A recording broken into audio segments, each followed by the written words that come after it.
To James Blonde. To James Blonde. To James To the badass Bond. The badass Bond. Cheers. To Daniel Craig.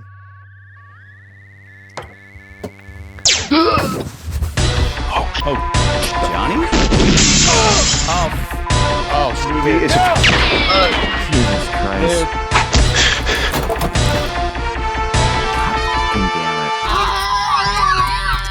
What is going on? You were warned. The unbelievable perfection of your list has jeopardized the entire universe. I'm beaming you up to the Dolphumanoid homeworld. Time to boldly go, motherfuckers. Wouldn't be able to take us. What do we do? I don't know. We have to rank another franchise.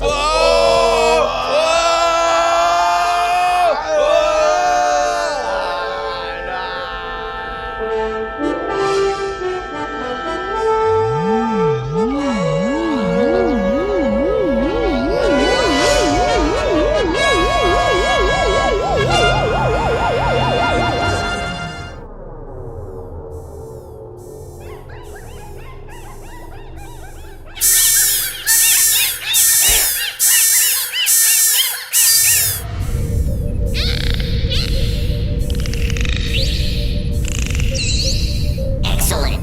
Beam them directly to holodeck 007.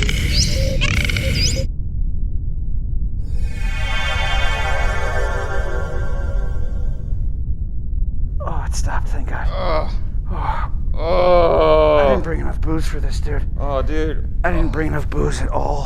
Where are we? What's that smell? Oh, that's awful. Oh, fuck. Oh, dude. Is that you? What are you doing? Oh, fell on my face. You idiot. Are you okay? I found the source of the smell. Gross. What is it? Dude, when they teleported us, they teleported all of us. Ugh. God, I gotta get up. Ugh. Dude, I can't see a thing, man. Ugh.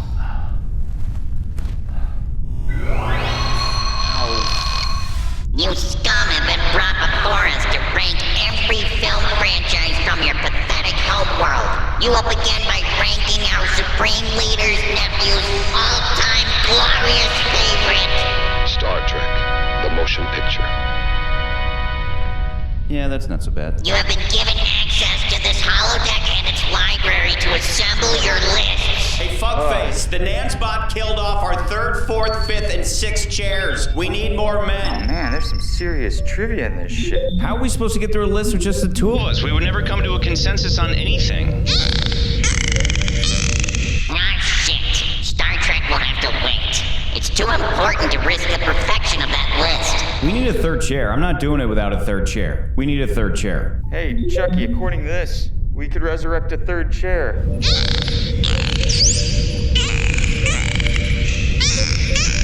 Fine.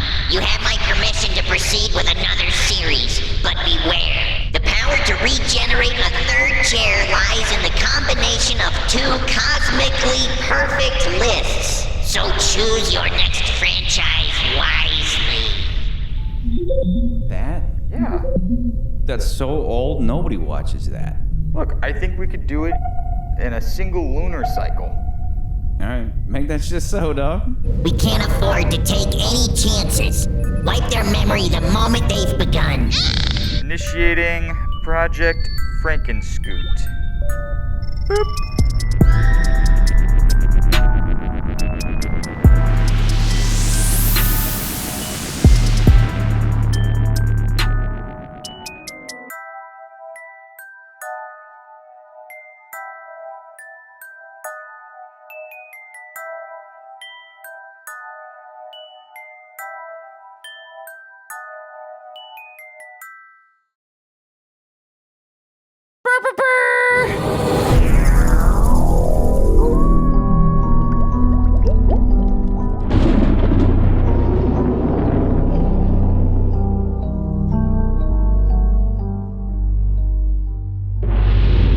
creature walks among us starts off in the same fashion as both of its predecessors, with an expedition of scientists plus one super hot lady once again seeking to capture the infamous gill-man creature in the waters of the Florida Everglades. They succeed, but in doing so, they incidentally burn off his gills, causing him to rapidly mutate into what is essentially the Frankenstein Monster, a lumbering mute beast that they lock in a caged habitat in an attempt to acclimate him to living among humans. But when one of the men inevitably tries to give grapes to the hot lady, her husband permanently corrects him, making it look like the creature did it. Wise to his game, the creature busts out to up and deliver some street justice to the husband, and he dies. But not the creature, who sees that civilization is just as wild as his jungle home, towards which he sets out to return, and he lives. Somebody finally lived, McCurdy. That's not the first time, but okay. Shut up! Don't ruin it. But for real, though, it is the first and only time that a title character that is the bad guy monster hasn't died. But at the same time, he's really only the deadly creature for part of the movie, and then he becomes something new. So, anyway. Drink your Tana fluid. All right. Happy Halloween, everybody. Because this is October 31st. 31 movies. We did it. You didn't think we could. You thought you watched the first one and you guys thought, oh, it's going to be months until we get the next episode. And then they were like, oh, wait, they did it. So screw you. We did it. Yeah, so get f***ed. Anyway, we did it. Happy Halloween. We did. Happy Halloween. Get f***ed. We did 31 episodes, 31 whole episodes, not live streams. Okay, so our final film in the Monster series, not only the final creature film, but still considered the final monster film, a series that began all the way back in 1931 and ending in 1956. Just for like reference into that realm of everything as far as the whole of this series. Essentially, you know, I did say very early on, at some point someone's like, yeah, let's make these all into VHS tapes and then we're going to release them all together under one little banner. But after the 1950s, like after this, pretty much a year or so after this movie, you know, TV is a big thing. So a lot of these movies started playing on television, which gained a lot of fans. And of course, over those ages, there was toys and model kits and all sorts of stuff that kids of the 60s and the 70s were playing with as far as like the early monster movies. And then of course, then we get into the 80s and 90s and, you know, home releases start becoming a big thing. And of course, we finally get them under one giant banner. And then, you know, Burger King puts out toys as well to celebrate, you know, for Halloween. Where's my other one? Where's the creature? Oh yeah, he's over here. Where's the invisible man? I can't find him. Wait, here he is. Where'd he go? Wait, he's not there anymore. Where'd he go? I hate you. Anyway. Can you imagine you pull in through the drive-thru and you open up your Happy Meal and you're crying because there's nothing in there? There's nothing in there. They're like, it's the invisible man. Just ruin that kid's life. It's like the biggest Burger King troll. That's the biggest troll ever of all time. So of course, you know, that's rounding out this entire series. So The Creature Walks Among Us, unlike the two previous films, was not shot as a 3D movie, but was shot on location at Wakulla Springs, Florida, also Silver Springs, Florida. I don't know in relation to those two, but obviously, movie was shot in Florida, like the last one, but not at SeaWorld. So we're back in the jungle, and then of course there was on sound stages with the interior of the boat and everything else. Our two leads in this film is Jeff Morrow, Dr. Barton, and Rex Reason, what a name, Rex Reason, plays Dr. Morgan. Both those actors were played opposite in another sci-fi film that came out 1 year earlier called This Island Earth. You know, it's also in that realm of sci-fi. Again, we are in the realm of sci-fi. We have left the horrific horrors of like European monsterism, and now we're in like a sci-fi era of movies. Yeah, nobody cares about suffering over World War II. We were over there suffering and dying. We want to come home and talk about fish monsters. What's the horrors of the future and the atomic age? For our final time, we have Ricou Browning returning as the gill-man in water. He was one of the co-creators of Flippy, which is interesting because I think, or Flipper, which is interesting in the last film. Was it Flippy or Flipper? Flippy. Flippy, the educated porpoise. Flippy, the educated porpoise. So you're saying that Flippy was a thing that led to Flipper? I would not be surprised if there's a connection between Flippy we saw in Revenge, and then Flipper eventually, right? Flipper. Yeah. And then, of course, totally. Ricou Browning, like we'd said previously, he also went on to be one of the second unit or underwater directors of Thunderball. But also, I didn't realize this, he also had done Never Say Never Again, the remake of Thunderball. And then Browning this time is joined with a stunt performer, actor. I just love saying this guy's name is Don Megawan. Megowan. Don Megawan. He's not just a Don Juan, he's a Don Megawan. He's a Don Megawan. That dude's dragging his dick around. Like he's got that in a wheelbarrow. He's just Good a for him. giant Hulk monster, Yeah. essentially, Wow. which is a fitting name. He plays our gill-man now on land in this film. The hot actress in this movie is played by Leah Snowden. The only other big movie that I remember her from is one of my favorite classic noirs is Kiss Me Deadly. She plays Cheesecake. That's the name of her role, is Cheesecake. She's one of the mob malls in that film, which is fun. Anyway, It's a great name for her. yeah. But Charlie, last movie, what are your thoughts? So I think both of us walked into this movie assuming Low it was going to be crap. Yeah, Low expectations were You low. get to a third movie in a trilogy, and you're like, probably not going to be that great. Especially in this series. Never even heard of Right. this movie. A lot of these movies, most people haven't heard of.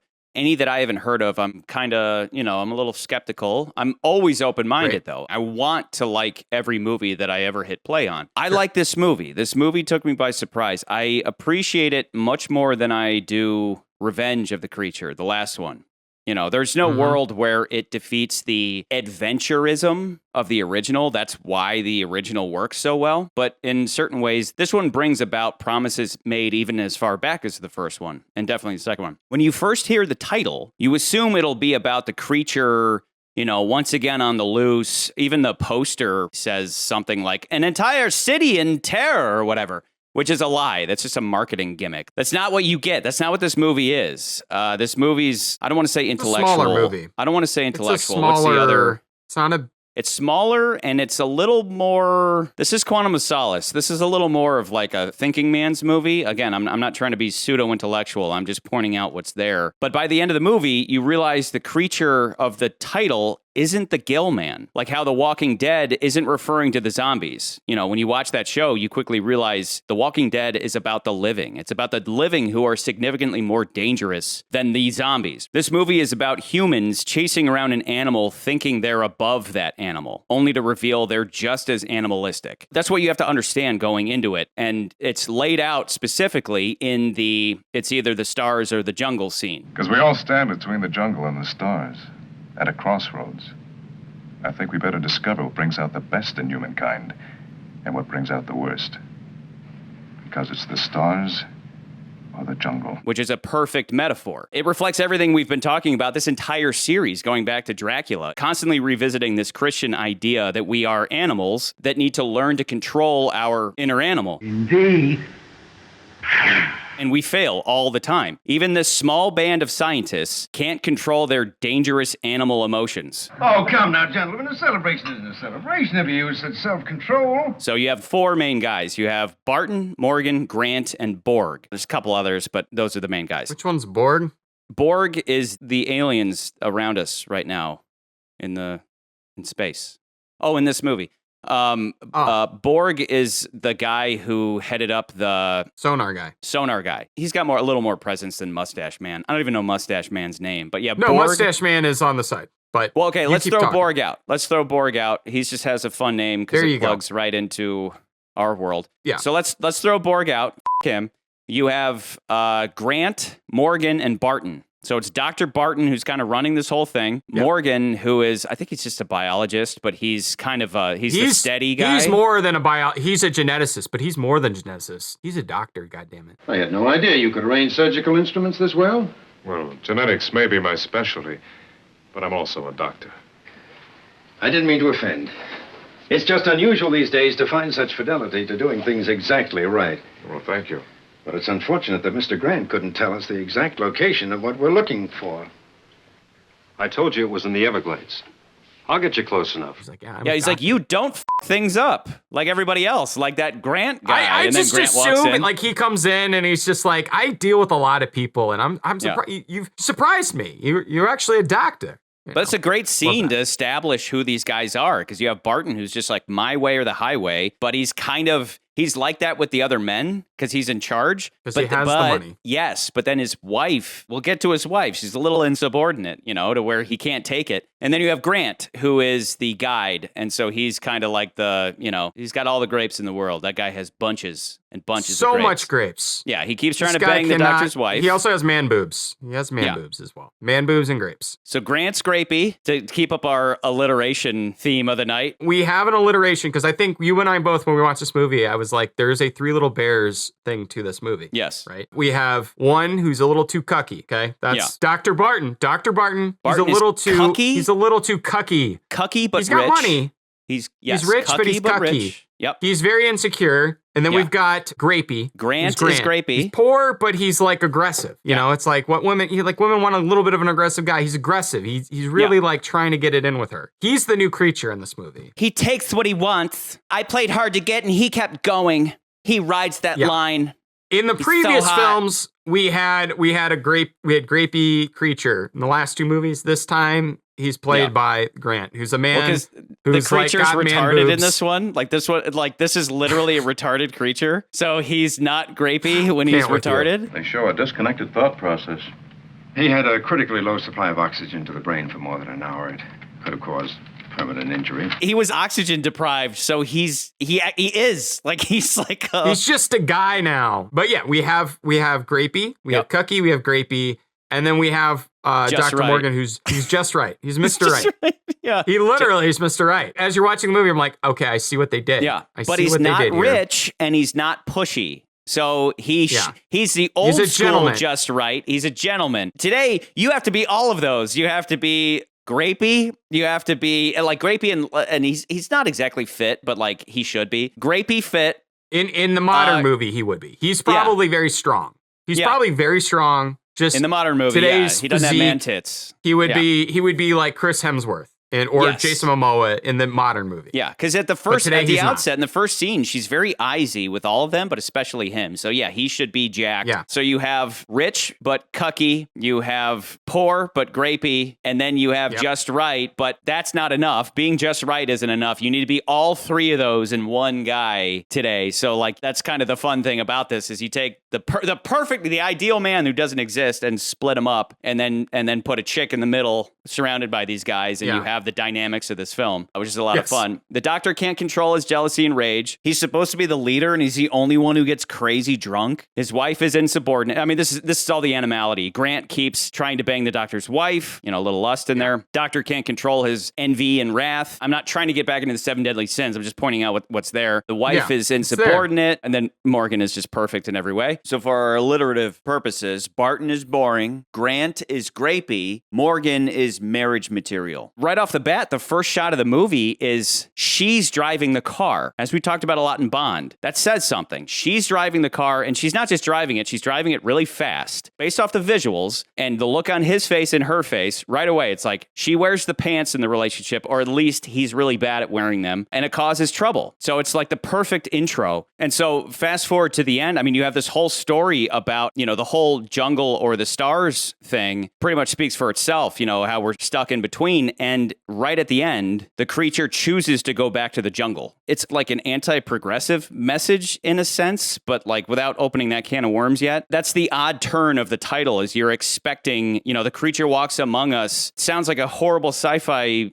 creature movie, but it turns out it's talking about us. It's not, and again, I'm not trying to play the pseudo-intellectual. The creature walks among us is a very real statement about this movie, which is forget about this guy, forget about the guy called the creature, the gill-man, and think about the creatureliness inside all of us and how these guys are just trying to cooperate and they can't even cooperate. This one guy's talking about, we're going to study this creature and it's going to take us to the stars one day. Modern man is limited, earthbound to this planet which he devours, and eventually which will fail to support him. Yet, he's bound to it because he's physically incapable of taking the next giant step into outer space. Well, we can make him physically capable. But that guy can't even get along with the guy next to him long enough to accomplish that feat. I disagree. We can learn from nature, help nature. We can make this earth a happier place by helping nature select what's best in us. And when man's ready, mentally, physically, They'll get to outer space. Doctor, there's no shortcut. You can't bypass nature. So every time they're talking about the creature, they're talking about us. They're making a statement on the duality of man, a la all these other movies we've been talking about. He's only an animal. The same holds true for man. If man or animal becomes too terrified to think, he resorts to violence. And in the animal world, it's called the law of the jungle. But when it happens to human beings, its name is murder. The one thing I can feel as I'm watching this is it does have this post-war 1950s isms to it. Not so much, I'm not talking about, like, I think someone would hear that and be like,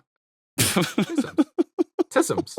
There are definitely tisms in this You have to be specific in your isms. Is it tism or rism? Which ism is it? Is it rism or tism? Okay, God damn it, I need to know what it is. The risms in this movie would be more, like, I think people, I think we're gonna cover this stuff, but more about, like, kind of what you're talking about with, like, the lady and those type of issues, like the social issues that this movie starts to bring up. I'm not talking about those. What I'm talking more about is how this movie has a very post-military, post-war attitude towards all of its characters. Because you just suggest, yes, mainly for the first to second act of this film. And what I mean by that is that you can tell, like, either between the writers of this film and or actors or people involved with the movie, that some of these guys were in the military, that they were used to, like, hey, you have your team, you have your squad, your group, your troop, and each guy has a different job they have to accomplish or do something. This is like the specialties, this is like the explosions specialist, the guy who's on the radio, you're the leader, you're going to be the scout. You have similar roles given to these guys. You see that in any movie like this, right? Like any expedition movie, right. Aliens, anything is going to be that. It's more like this movie, even more so than even our last two films that we did. It's like these guys are going on an expedition.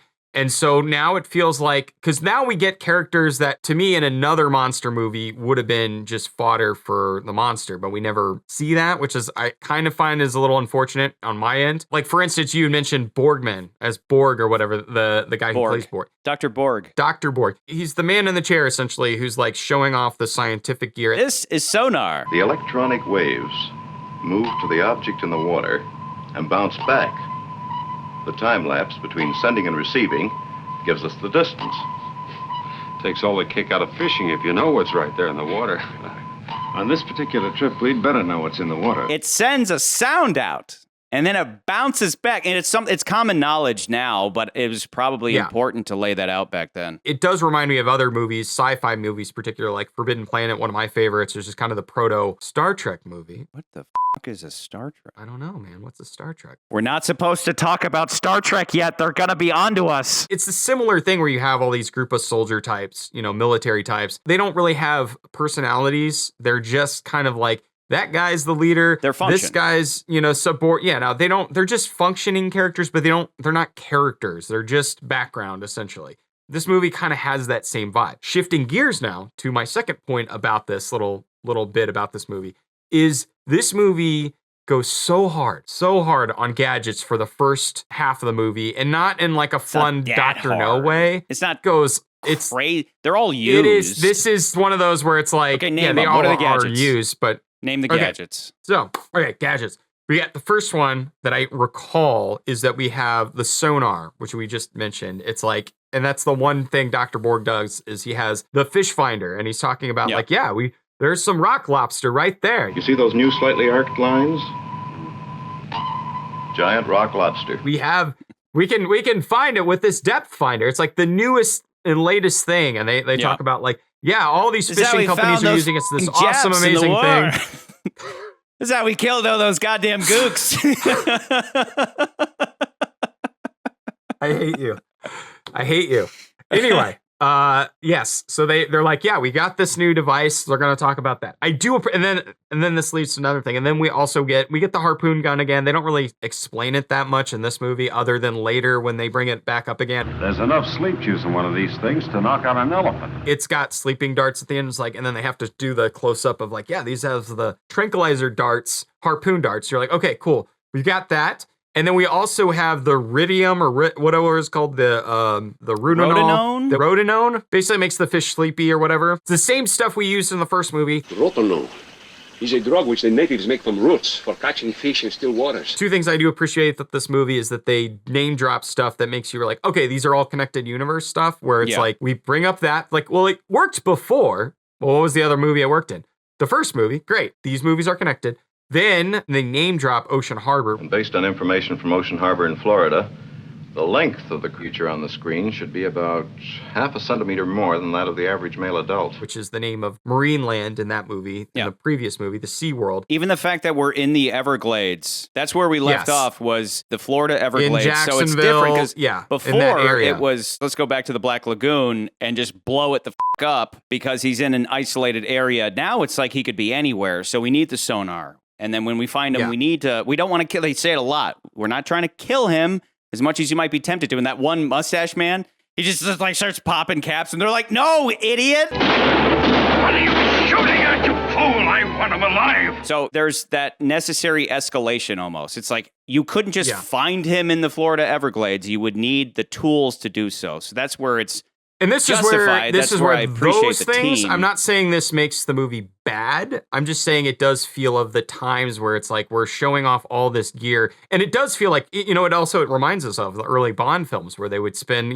5 minutes talking about a piece of gear because then later we would use it. It has to be explained. Like this is an exploding but pen. modern movies and even like the modern Bond films would do that in a more fun way. Sorry about this, Fred. 1, 2, 3.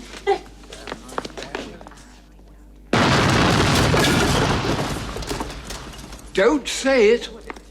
The writing's on the wall, along with the rest of it. Another great one that's not Bond is Batman in The Dark Knight, where it'll be lighter, faster, more agile. Perhaps you should read the instructions first. Do you know how I got these scars? No, but I know how you got these. And remember, even the first movie actually had a little visual example of the harpoon air gun. What are you going to shoot at? Make any difference? those little fun little things. If this movie had the $200 million budget, then James Cameron would be having fun with. Yeah, they'd shoot a dolphin or something and be like, haha, look, it's asleep now. So meanwhile, there's those things she's for shooting me. sharks. Shark, got 2 of them. That's when they should have done it, when she's popping off rounds at those sharks that were about to hurt and then a he porpoise, shoots with the harpoon or whatever. Yeah, those to me, the things that do make this movie that maybe make it a little more boring, or the 50s-isms, is that we're just sitting around a desk looking at something, and then there's like, well, you see, there's the rock lobsters, and you're like, all right, cool. Yeah, you want more fun factor out of this movie. Dude, this is Quantum of Solace, where I'm like, this is modern Bond. This is modern Bond, and you're sitting there talking about being given a homework assignment, and meanwhile I'm like, but like, this is what Bond should be. This is what we've always wanted. We've always wanted a more serious Bond. The expectations is like, I'm walking into a movie, I'm like, I want to be entertained. It's like, here's the history of man. And you're like, all right. Well, let me add to that, because I think if I value this movie, I like it a lot more than I thought I would. The one thing that other movies have on it is atmosphere. That age-old, trusty word, atmosphere. Again, we keep saying about Creature. Creature is our post-World War II sci-fi series. But this one manages to make good on themes that we talked about the last 2 movies. We're like, it's making good on promises made in the past. I had one thing that I did like about this movie that I think even adds, it's a plus for me. It's a plus for this movie. It's a plus for me in this film. And it's a plus, I think, in the overarching universal monsterism. Because I think we sometimes forget that, like, you look at the list, and we talked about it, and we're like, not this list, the list of movies. The list of movies, let me be clear. The list of movies, not our list, but the list of movies. The list of movies that you can buy now using the affiliate link. The affiliate YouTube links. shopping thing attached to all these movies. Yay. But Charlie, you look at that list and you go, like, the Dracula. I mean, this is also kind of going with our list as well. Look at all these images. You get Frankenstein, you get Halloween Dracula, stuff. You get Halloween stuff, things that really like resonate with Halloween. Yes. And then we get to the creature films that really feel off the beaten path. The Mummy is also one of those. You can kind of lump that in with coffins and sarcophagus and things. It's like there's adventure stuff, but you can make that still scary. But the creature, you're like, unless it's in a swamp that is close to a creepy castle, which we didn't really get, which would have been cool, but we never get that. These movies never have that. But this We're movie, going to take the creature to my friend, Dr. Frankenstein. We'll exactly. see if he can fix him. That was kind of the point I'm making in this movie. Is I started to realize like there is a little bit of Frankenstein in this movie. If you and I were given the keys to the kingdom and we were to rewrite the Universal Monster films as a MCU thing, I think the Frankenstein Monster element, because there's a little bit of Dr. Barton is our Dr. Frankenstein in this movie. He's a little crazy because he's like, oh yeah, we're going to use the creature to go to space because we're going to learn how to use this stuff. And then Dr. Morgan's like, well, calm down. Morgan's saying, calm down, buddy. Hey, you got to realize that it's not as simple as that. It's not as and let me get into that because it's like their discussion about getting to space harkens all the way back to the first movie. Someday spaceships will be traveling from Earth to other planets. How are human beings going to survive on those planets? The atmosphere will be different, the pressures will be different. By studying these and other species, we add to our knowledge of how life evolved, how it adapted itself to this world. With that knowledge, perhaps we can teach men to adapt themselves to some new world of the future. Which makes sense if you understand undersea and space. Watch a space movie and then go watch an under the sea movie. Watch any James Cameron movie and see how they're similar. It's a drastic change in pressure coupled with the inability to breathe, right? There's no source of oxygen. So it's the same thing in reverse. You're going under the sea, it's immense pressure crushing you. You go out into space, it's your pressure pushing outward into a vacuum. So like you're constant, like both, it's the same setup. So so the idea from the first creature movie is if we study these animals that live under the sea, someday we can go to space. We don't get into that in the first movie. This is the first one where they kind of take that and run with it. But then you have Morgan there to be saying, hang on, we have to keep in mind that we're rooted to the earth and it's not as simple as just like getting out there. He's saying we can help nature select what's best in us. We can make this earth a happier place by helping nature select what's best in us. And when man's ready, mentally, physically, he'll get to outer space. Doctor, there's no shortcut. You can't bypass nature. Perhaps you're afraid to. If you are, I could take you all back and assemble a new group. No, I'm staying. I want to know for myself. Yes. I do too. Call me a pessimist, I call myself a realist. That's bullshit. All we do in the end is end up destroying ourselves. It's like we build up to a certain level of civilization and then we destroy ourselves. And then we put the pieces back together in a new way. And this guy's talking about how we got to get out there into space, but he can't even get along with his wife or these men close to him. And we see why it is that men often struggle to cooperate. In this movie, it gives a prime example of that. In this case, it's the moment you throw a woman into the mix, the whole dynamic changes. I mean, this whole movie, all the problems would go away if he would have just gotten her a hotel room in San Francisco for the weekend or something. Yeah, egos start to be... Egos and insecurities. A director that I know that is a working director, and one adage that he's always said is like once someone's ego's activated in any kind of film project, it ruins everything. Like everything's ruined because it's either if it's an actor, if it's a director, if it's somebody in the crew, and their egos just like interfered with, all these problems start to go awry. And then of course that's kind of exactly what you're saying with this one. It's like you get the guy's wife comes up and now she's inadvertently causing problems because their marriage is not as secure as they hope it would be. She clearly just wants to have fun. She's like, I just wanted to go swimming. She comes up to go on this first dive with them, and Barton says, I told you no, you're not going to do it. You gonna wait for me? Oh, this dive is to test the equipment, dear. You'll have to wait for some other time. We might go deep. 50 feet? This might be 150 feet. Well, the worst that can happen is that I won't like it. My ears will hurt. The worst that could happen is that you might get deep diving sickness. They call it raptures of the deep. Like getting drunk on water pressure instead of champagne. We'll take care of her. I told you no. Well, I'm tired of just sitting around. So you have this guy married to this woman who is insubordinate. Over time, you start to be on her side more. But in the beginning, you're like, we're here for a job, and we're going to go diving with this thing that has killed like dozens of people. This isn't a time for fun, but she's too busy being like, girls just want to have fun. It's like, bitch, go back into your cabin. Worthless, useless. The other men are coming on to her, and she's clearly a bit wild, you know, like suddenly she's shooting sharks and stuff. She and was it's gumming up the works. You see this all the time. It's like she was young when they get married. They even said that backstory. She's like, I was 17 when we got married. And this guy's obviously in his 40s, so you already know they're like, something's off about this marriage. Like, He got it. He was like, I really like him young. He's uber wealthy, so you see, it was like an arranged marriage. 10 years ago, when I was 17, when Dr. Barton married me, I'm really feeling sorry for myself now, aren't I? She grew up in a trailer, and the parents were like, do you understand how hot our daughter is? We need to sell her off to some wealthy guy. And then she's like Rose from Titanic. She's like, I never got to do what I wanted to do. It's like, we're working a job.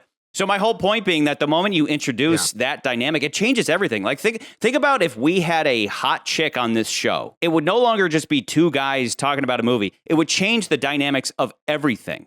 And this is what happens. This is what people don't understand today, is that when women invade men's spaces, it's not like girls have cooties. It just changes the dynamics. If you don't understand that, you're either stupid or you're a liar. I mean, it's like it's painfully obvious. And then, you know, women's response is like, well, men should stop being attracted to women. It's like, well, okay, good luck with that. Like that's never going to happen. And plus, even if women could get that, they would hate it right away. They need the attention they want the attention from men. You know, we sometimes get a lot of Grants in the office place. We don't always get, you know, Morgans. But unfortunately, most of us are Bartons, so. Exactly. You got your Tiz and your Rizz, and you hope you have a little bit of both, but most of us end up on one side or the other. The Tiz and Rizz spectrum? The spectrism of Tiz to Rizz. Okay, so she comes along on that first dive, and she gets depth drunk, so she starts acting all goofy. She's like dancing, kind of like Julie Adams in the first movie.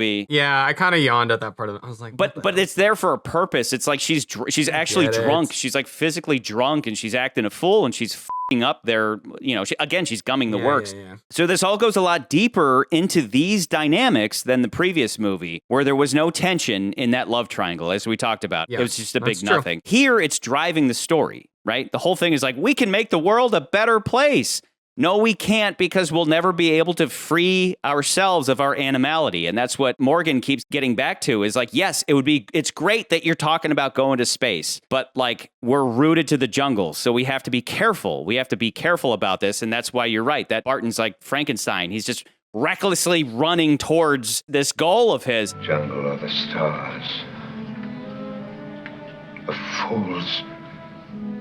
Can't they see I want to catch a star? I want to catch a star. And it's like, you sound like a psychopath. Yeah, and he's drunk. But yeah, no, like it is, I guess my point earlier, though, is like it connects it because of that element. It kind of does connect it really closely, ties it better back to these movies being connected to the monster movies, not just because we have another monster, but also because you have similar themes with, especially this one, you know, you have themes that are similar to Frankenstein, but we take it to a different element to it. Because in the previous movies, we always had, at least in the early ones, we've always had the boyfriend who's obsessed with his work that kind of neglects the girlfriend. And then the girlfriend's got another boyfriend, the side. There's always the cut scientist. He cares nothing for you, Flora. He'll never care about anything but test tubes and chemicals. Don't be a scientist. And it seems like a lot of these movies have had that guy, especially in the early ones. This one is like they brought that back, but you're right. It's the thing that we wanted out of Revenge, where you're like, well, why aren't these guys fighting more over this girl? Even the first one. The first one had all the elements of David and Mark really fighting over Tits McGee. Kay. Fighting over Kay. She has a name, damn it. Like she has a character name. You're a terrible person. You're Grant. It's that thought bubble of her body in my head again. But that's the beauty of the stars or the jungle idea, because it has been men's burden forever. You know, if women, the Tizzes out there lamenting the idea that if only women rewarded the intellectuals among us, it'd be a brighter world. It'd be a better world. What they ignore, or maybe whether they fail to realize it or not, the reality is, if they didn't reward the Rizzes of the world,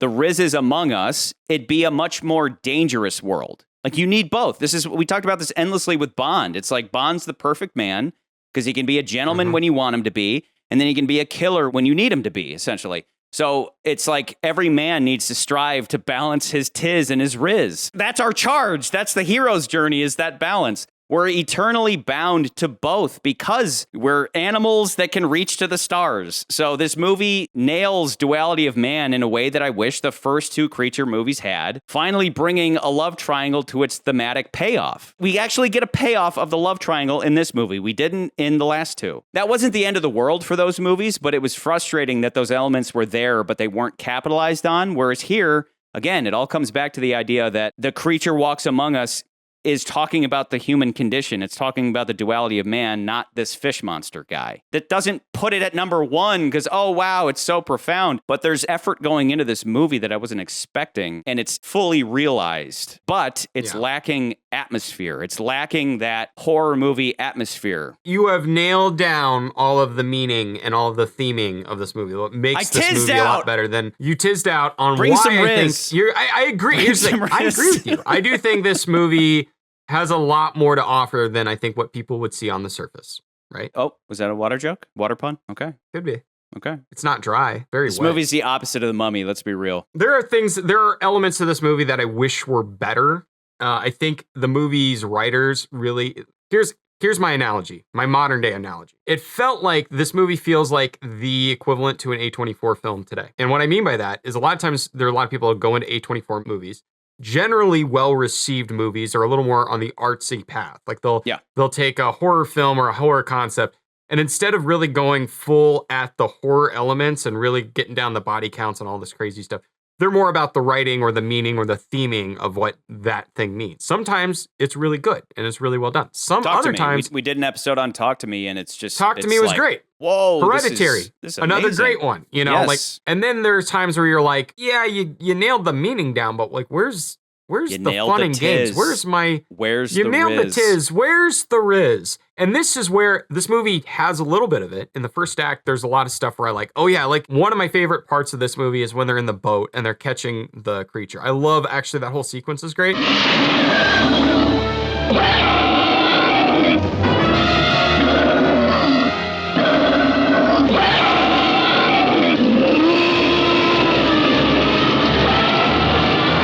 Are you all right? I'm all right. I just hit my head against something.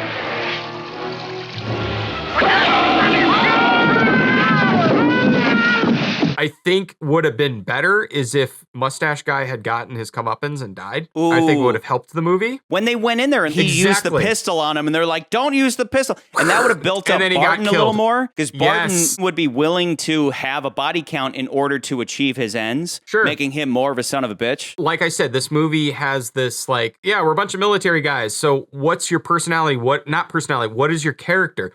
3 of these guys have characters or characters. Borg's not really a character. He's more of just a side piece person. It's like, I got the sonar. And then we got Mustache Guy, who's not really doing much of anything. Yeah, like nobody has a backstory.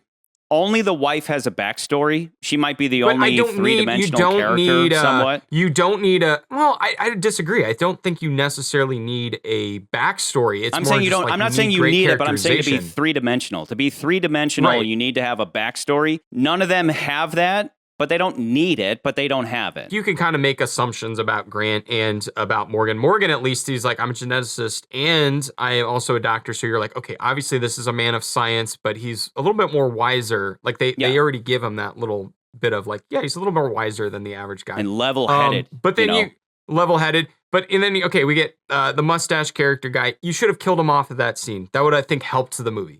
The other Agreed. thing I think that bores the movie for me is that this movie's so focused on our 4 leads, because it's like 4 people, because they're all in The 3 guys and the contention. chick. The conflicting 4, basically. Yeah, Yeah. the 3 guys and the chick, right? The movie's so focused on that sometimes the movie almost entirely forgets about the creature, which for an audience member, you're going in, you're like, I want the creature. I wanted to see the creature movie. That's the bait and switch we've been talking about. Yeah, and it's like, I want the creature walking through San Fran, flipping over cars That's and what killing I thought people. I was gonna get on the poster, and then I get this. Yeah, and but I'm that's, not. But that's and I'm me. not. That's where I'm like, you're I like, like I love that. this. I like this more than that piece of shit movie. That movie would be lazy. Yeah, but what you're saying, a would've been balance nice. between this movie and that movie is I what would have liked a little bit more of but he does the creature f*** up like a house. that. What we get? Did you miss where he f***ed up that house? He does. That part is great, house, though. Bro. That ending is fun. Is a lot of fun. That's good, but like I wanted more out of the ending. I think which I get. The movie could have. The movie is a little bit shorter, on the shorter end for these later films. I think it's like 79 minutes, where I think it's 78 minutes, which is shorter than a lot of these other movies, because a lot of the later movies have gotten into that 90-minute range. This movie could have benefited for an extra 10 minutes of rampaging through the streets. And you could have pulled out my thought. Okay, I get it. Where you're like, but no, it's perfectly how it ends. My thought is stretch out that, add a little bit more reasoning why they go, because the movie kind of just stops, because it's like we get the monster, we go back to San Francisco, and then we're in San Francisco, and you're like, okay, what are we doing now? Well, the wants and needs of the characters are still active, but like, what's the overall wants and needs of the story? Like, what do they need to do with the monster now? They're going to study it. Give me something. Give me a third act here where they're like, well, we got to take it back to the lab and show. We're going to prove. Damn it, we're going to prove that we can harness this creature, because like that would be perfect for Barton, because Barton's like Frankenstein monster guy. He's very ambitious. He could have been like, I'm going to take the creature back to my laboratory back in San Francisco. And we're going to prove, goddammit, that we can make the gill-man... Goes to Frankenstein. Goes to Frankenstein, where he's like, look, I cured the monster. I have replaced an evil brain with a good one.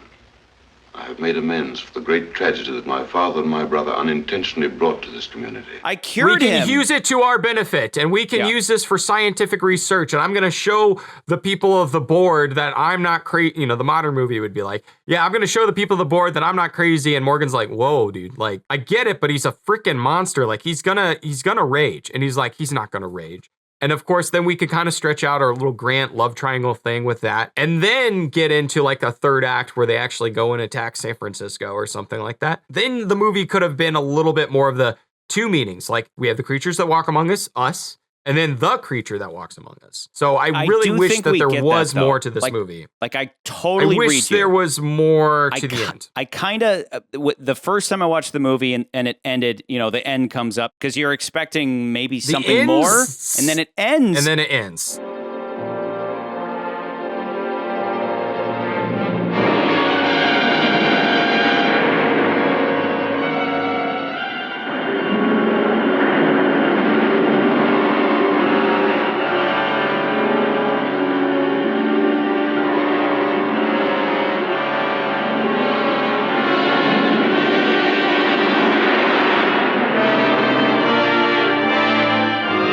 Second time, though, you realize, you understand that the climax, the actual ending, is when he's tearing the house apart and he gives Barton his comeuppance.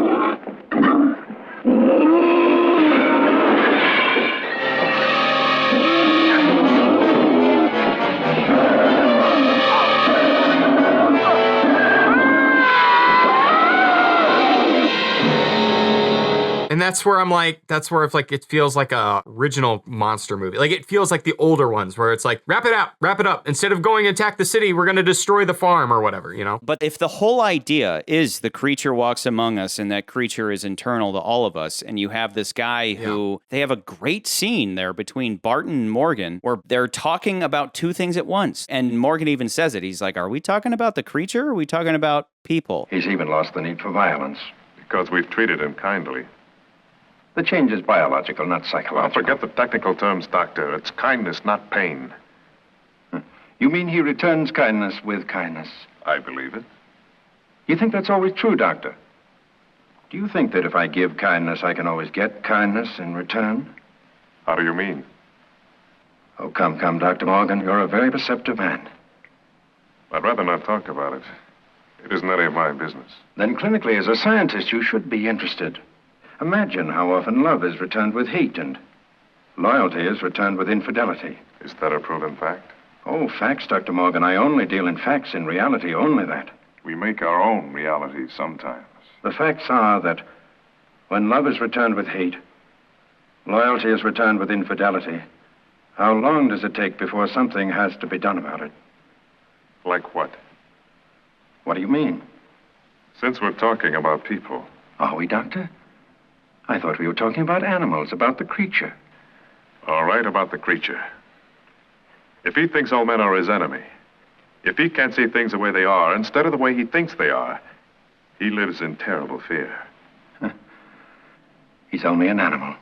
The same holds true for man. And the whole idea being that, they're like, yeah, when he's afraid, he lashes out violently.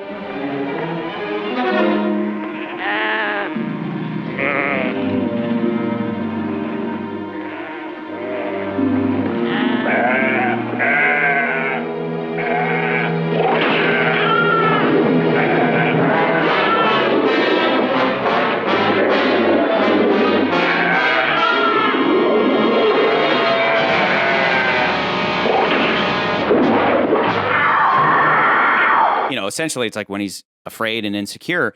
And then you see that. You see Barton's there. He's like chain smoking and he's pissed off and he goes and he finally kicks out Grant. Get up. Pack your clothes and get up. Okay. But I'll leave in the morning. Now, or I'll have you thrown out. He was just the guide. He should have kicked him out earlier, but they kept him on because he's part of the team. Now it's like, dude, I'm tired of you, because remember, they came back from swimming. Him and the wife came back from swimming together. This is his first act of violence since we captured him. Yeah, his first killing. We'll have to get those dead animals out of his sight. The creature is what he was. I don't think he reverted. I think he killed the lion defending himself. And the wife is innocent, but, he just keeps seeing Grant and his wife together, so he's just like, I know what's happening. Right? Like he just sees, he's like, you're having sex with her. I see what you're doing, But and but she's also, like, no, dude, I don't. She's want not that doing guy. a great job. She's pushing him off, but she's not doing a great job of pushing him off. She's still like leaving the door open a little bit. Like she's not pushing him away enough. So when they come back and they're both soaking wet, he's pissed, and that's the end of the road. And so he goes to kick out Grant, and then Grant starts talking shit. What's bothering you, Doc? Your wife? Get out. Oh, it must be your wife, Doc. Shut up and get out. Okay. But it could have been any guy she'd get friendly with. She hates you that much.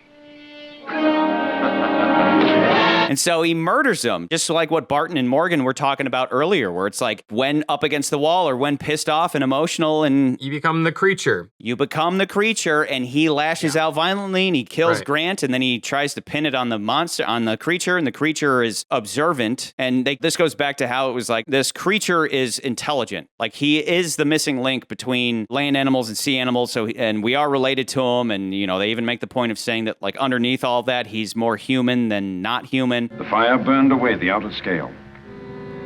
There's a structure of human skin underneath it. 2 separate coverings. The way he had lungs and gills. And so we're clearly related to him. And so he's seeing all this, he's witnessing all this, and so he delivers that street justice. And I'm with you so far as the first time I watched it, I was expecting more, but the second time after knowing what was going to happen already, I was able to appreciate the conversations that were more geared towards this perspective. And so when that ending happens, it's like he takes out Barton, and Barton is the whole point of locking the creature in that cage is that they're going to prove that they can kind of bring him around. Like if we're just nice to him enough, if we're nice to the creature, he'll be nice back. And Barton points out, is that even true with humans? If you're kind to humans, do they always return the kindness? Or do they take advantage of that? And if you give people loyalty, do they give you loyalty back, or are you met with infidelity? And this is pointing out very real things about human beings that we're deeply flawed and we can't f***ing get along. Again, how are we supposed to get to space together when we can't even organize on the surface of the planet well enough to do something like that? We just end up going to war and hating each other and killing each other anyway. So without the wife character, all you'd have is man versus nature, like the last 2 movies. The inclusion of the wife reveals why men fail to cooperate, and it comes down to self-interest. Her self-interest is, I just want to have fun, and I got married too young and all that. The doctor is idealistically trying to make the world a better place, but he's a jealous hothead. The guide is a horn dog. Morgan is the best of all of them, but he's like almost too much of a gentleman. He's the only one that puts the girl in her place. You're a very brave woman. You shouldn't take such chances. You know, taking chances isn't just a man's privilege. Trying to kill oneself isn't either. You take risks. I take calculated risk for a purpose. But what are you trying to prove? But it's making good on all these themes to the point where the first time I watched the movie, I was like, oh, is he going to go run around San Fran? That almost would have ruined the movie, though, because the final statement of the movie is that he's seen civilization. He's seen these disgusting creatures called human beings. And he's just like, I'm going home.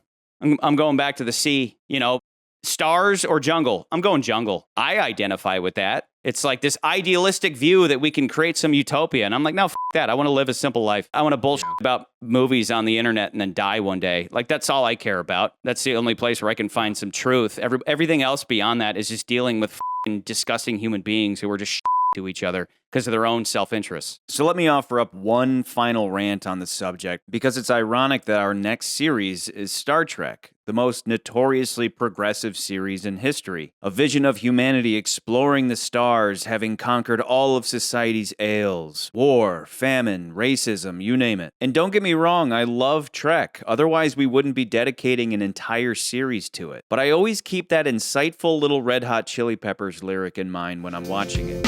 Space may be the final frontier, but it's made in a Hollywood basement. Star Trek's progressive future is a nice dream, but like communism or recycling, it will never come true. Again, call me a pessimist if you like, but as a realist, I understand that mankind will never come together well enough to achieve it, because we would have to override human nature itself, and human nature will always be subject to the self-interests of gluttony, greed, sloth, envy, wrath, pride, lust. In this story, Barton's goal is to deliver mankind to a Star Trek-like future, and his failure to do so ends up delivering a very anti-progressive message. Oddly enough, that makes this movie an appropriate bookend to Dracula, which introduced the concept of duality of man at the very beginning of the series. The key to understanding duality of man is the appreciation that it's not about eradicating the inner animal, the creature inside. It's about keeping it under control so that it's there when you need it. To chase, to kill, to make love, versus letting the creature control you. And that's exactly what we see out of Barton. His inner animal was never tamed. It was just dormant, afraid to come out. And so it erupted out of him without any control after Grant provoked him. A visceral, emotional response coming from a man whose animal repression previously came not from self-control, but from cowardice. Because again, as I said in the Bond series, if a man has never been tested, what's the difference between civility and cowardice? And yet progressives like Barton believe that because we no longer live in caves, that we are better, more improved people from our caveman origins. This is a logical fallacy that all progressives make, confusing technological progress with progress of human nature. We are the same apes we've always been. We just don't act out as violently because we have less of a reason to most days. But the inner animal is always there. And this is precisely the theory that they're testing on the creature. He's even lost the need for violence.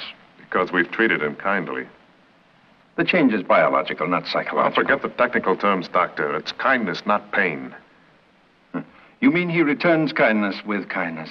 I believe it. Which is essentially the same experiment that Clint Eastwood was running in the last film, just on a bigger scale. Didn't you say that among the lower animals there were no natural enemies as long as they were well fed? Yeah, something like that. But human beings are much more complex than that. It's not as simple as just keeping us fed. You think that's always true, Doctor?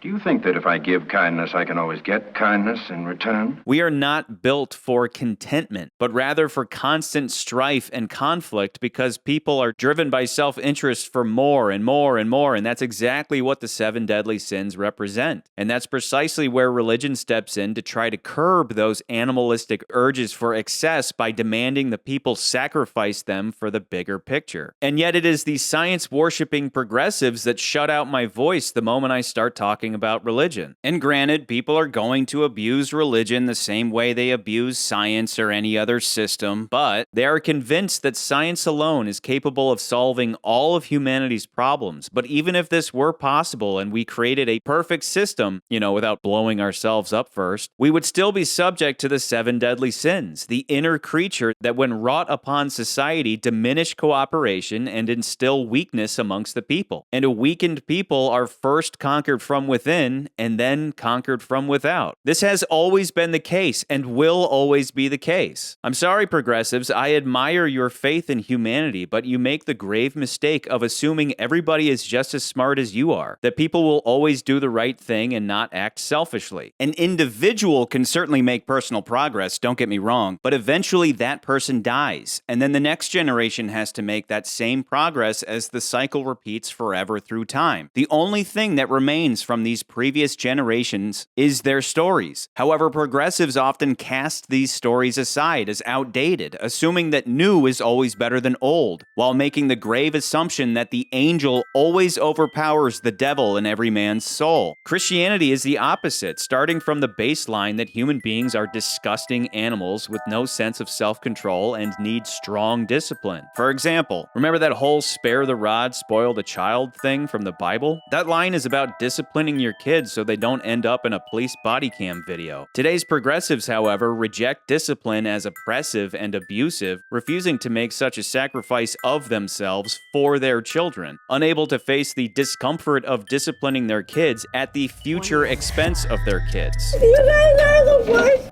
humans I've ever met in my entire life. Okay, we're gonna get to the jail. I hate you! And so again, what's the difference between this form of so-called civility and cowardice? This is just one example of progressivism's rejection of the core tenet of Christianity, which requires sacrificing for others, and instead embraces its opposite, which is sacrificing others for one's own benefit. And so if progressivism is the opposite of Christianity, then progressivism is Satanism. And so for the last time, this is precisely what my book, The Devil in the Black Box, is about. The entire text is an indictment of progressivism, laying out how progressivism is in fact nothing more than Satanism by another name, a rejection of the philosophy of sacrifice that built our civilization, a devil in disguise meant to trick a society into relaxing its rules in order to erode that society, inevitably regressing us back to our place of origin, the lawless jungle. And just to be clear, progressivism is not a political view, but rather an idealistic, juvenile way of seeing the world. It's a worldview that keeps people so focused on the stars that they forget about their animal roots in the jungle. And this goes all the way back to the first episode where I laid out the necessity of balancing science and religion. Science to understand how the physical world around us works, religion to understand how human nature works and how to keep it under control. But according to progressivism, religion is not something to be understood, but something to be eradicated. And for the last time, many of these monster movies have been about conquering our selfish inner animal for the sake of society, specifically through Christian themes and symbolism. These stories are part of the collection of ancient wisdom meant to warn us against our natural tendency to destroy society by way of worshiping ourselves as individuals. Now I know what it feels like to be God. And we call this collection of stories religion. And yet we've had people unsubscribe from the channel just for pointing that out. Just like how the easily triggered soy boys left the channel the moment I laid out James Bond as a masculine ideal for us men to strive towards, and why it is that men want to be him and women want to be with him, which isn't just some random meaningless component to his character. It's why Bond is so good at his job, and therefore it's an integral part of those stories. What the hell is he doing?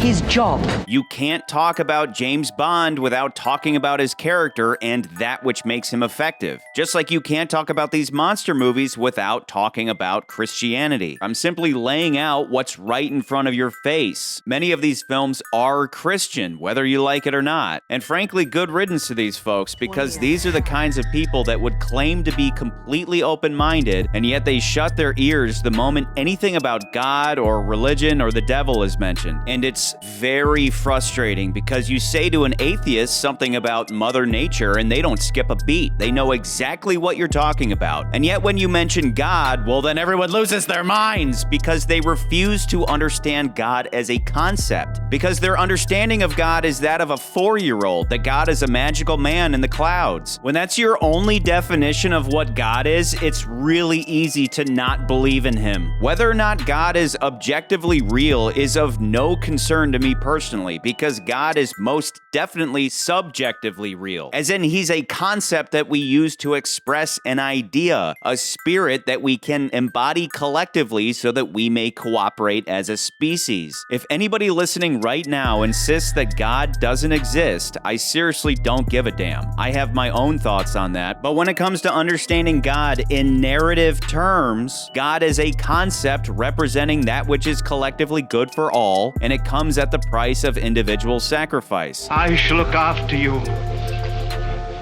and you will comfort me. Meanwhile, the devil is a concept representing that which is beneficial for the individual in the short term, and it comes at the cost of the greater society. And there is a devil character and a God character in every story ever told. If they are not physical people, they are simply the forces of chaos and order. And it is the friction between these two forces that we call conflict, the energy that drives a story. Outside of a story, there's literally nothing I could say that could prove or disprove the existence of God, just like there's nothing I could say to prove or disprove the existence of vampires and werewolves. But as this series has laid out in detail, their real-life counterparts are very real. So how does the concept of God come into play then? What is God's real-life counterpart in this context? What is the physical force that inspired the very idea of a heavenly Father watching over us? Well, it's very simple. Cause and effect. If you behave like these men, it might be really exciting in the short term, but you'll pay for it in the long term. Maybe not today, maybe not tomorrow, but soon and for the rest of your life. So never forget what Professor Van Helsing said, that if you refuse to understand these concepts, you are more likely to fall victim to them. Professor, vampires only exist in ghost stories. The strength of the vampire is that people will not believe in him. And yet I guarantee somebody has already shut this video off because I'm talking about God and religion again. I approach God the same way I would approach any other character in a story. But if you just apply the concept of God to real life, we are living in his story, which is nothing more than a long, drawn-out repetition of cause and effect over ages and ages. As if he is a magical man in the clouds watching what we do, encouraging us to make good choices now that lead to a healthier future versus destroying our future by behaving like animals in the present, which is a sacrifice. Meanwhile, the devil spits in the face of sacrifice, urging us not to do so because sacrifices are inherently selfless. Sometimes I have wondered whether life wouldn't be much more amusing if we were all devils. And no nonsense about angels and being good.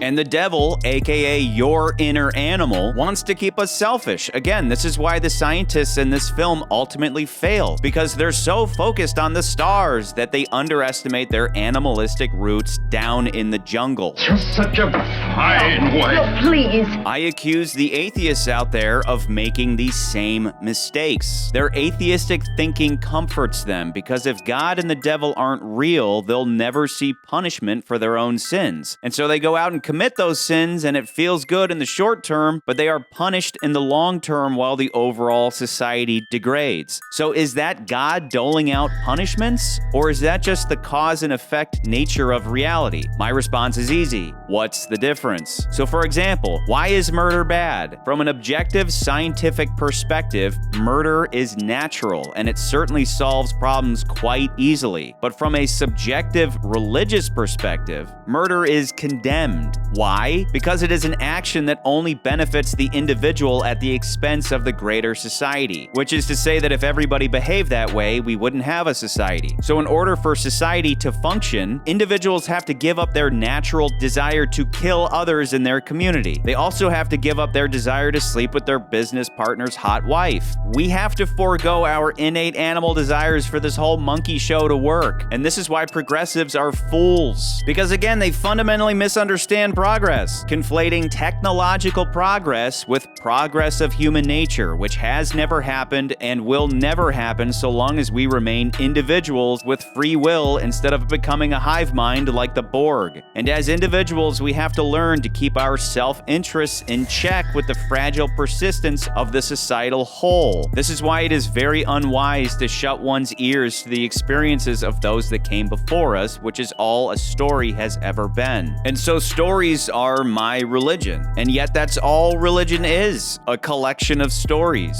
Theists want to argue that God is real, atheists yell back that God is a superstition, and then there's me, stuck in between those knuckleheads thinking about a different higher power, the magic of communication, how we can distill wisdom and truth into the form of a story to convey to each other important information about our reality. Because that's all a story is, communication over time, beginning, middle, end, which is supernatural. Stories are supernatural. You can't find them in the natural world. They don't live within or without the body, abnormal brain or otherwise. They live in the intellect, floating in consciousness, determining our life decisions one day at a time, helping us to avoid the pitfalls of day-to-day life over countless centuries of human existence. This is what the Bible is, a collection of stories, not some magical text handed down from the heavens, but instead written by mankind and curated over countless lifetimes, refining its wisdom as the authors watched the same patterns of human behavior manifest on repeat over time. The Bible is not a feel-good book. It is a really f***ed up book with a lot of really f***ed up things and people in it because it accurately reflects our f***ed up reality. This is what people mean when they say something is based. It means based in fact, as in an accurate representation of reality and not idealistic progressivism, which is a rejection of the nature of reality. And yet those who would scoff at me for even talking about the Bible fire up the black box to watch the exact same stories just with better CGI. I don't want to hear about Jesus sacrificing himself for mankind. I want to hear about Tony Stark sacrificing himself for mankind. I don't want to hear about future savior of his people Moses being given away to be raised by strangers. I want to hear about future savior of his people Superman being given away to be raised by strangers. I don't want to hear about Satan corrupting the hearts and minds of the innocent by playing on their innate selfish desire for power. I want to hear about Lord Sauron corrupting the hearts and minds of the innocent by playing on their innate selfish desire for power. It's all the same thing.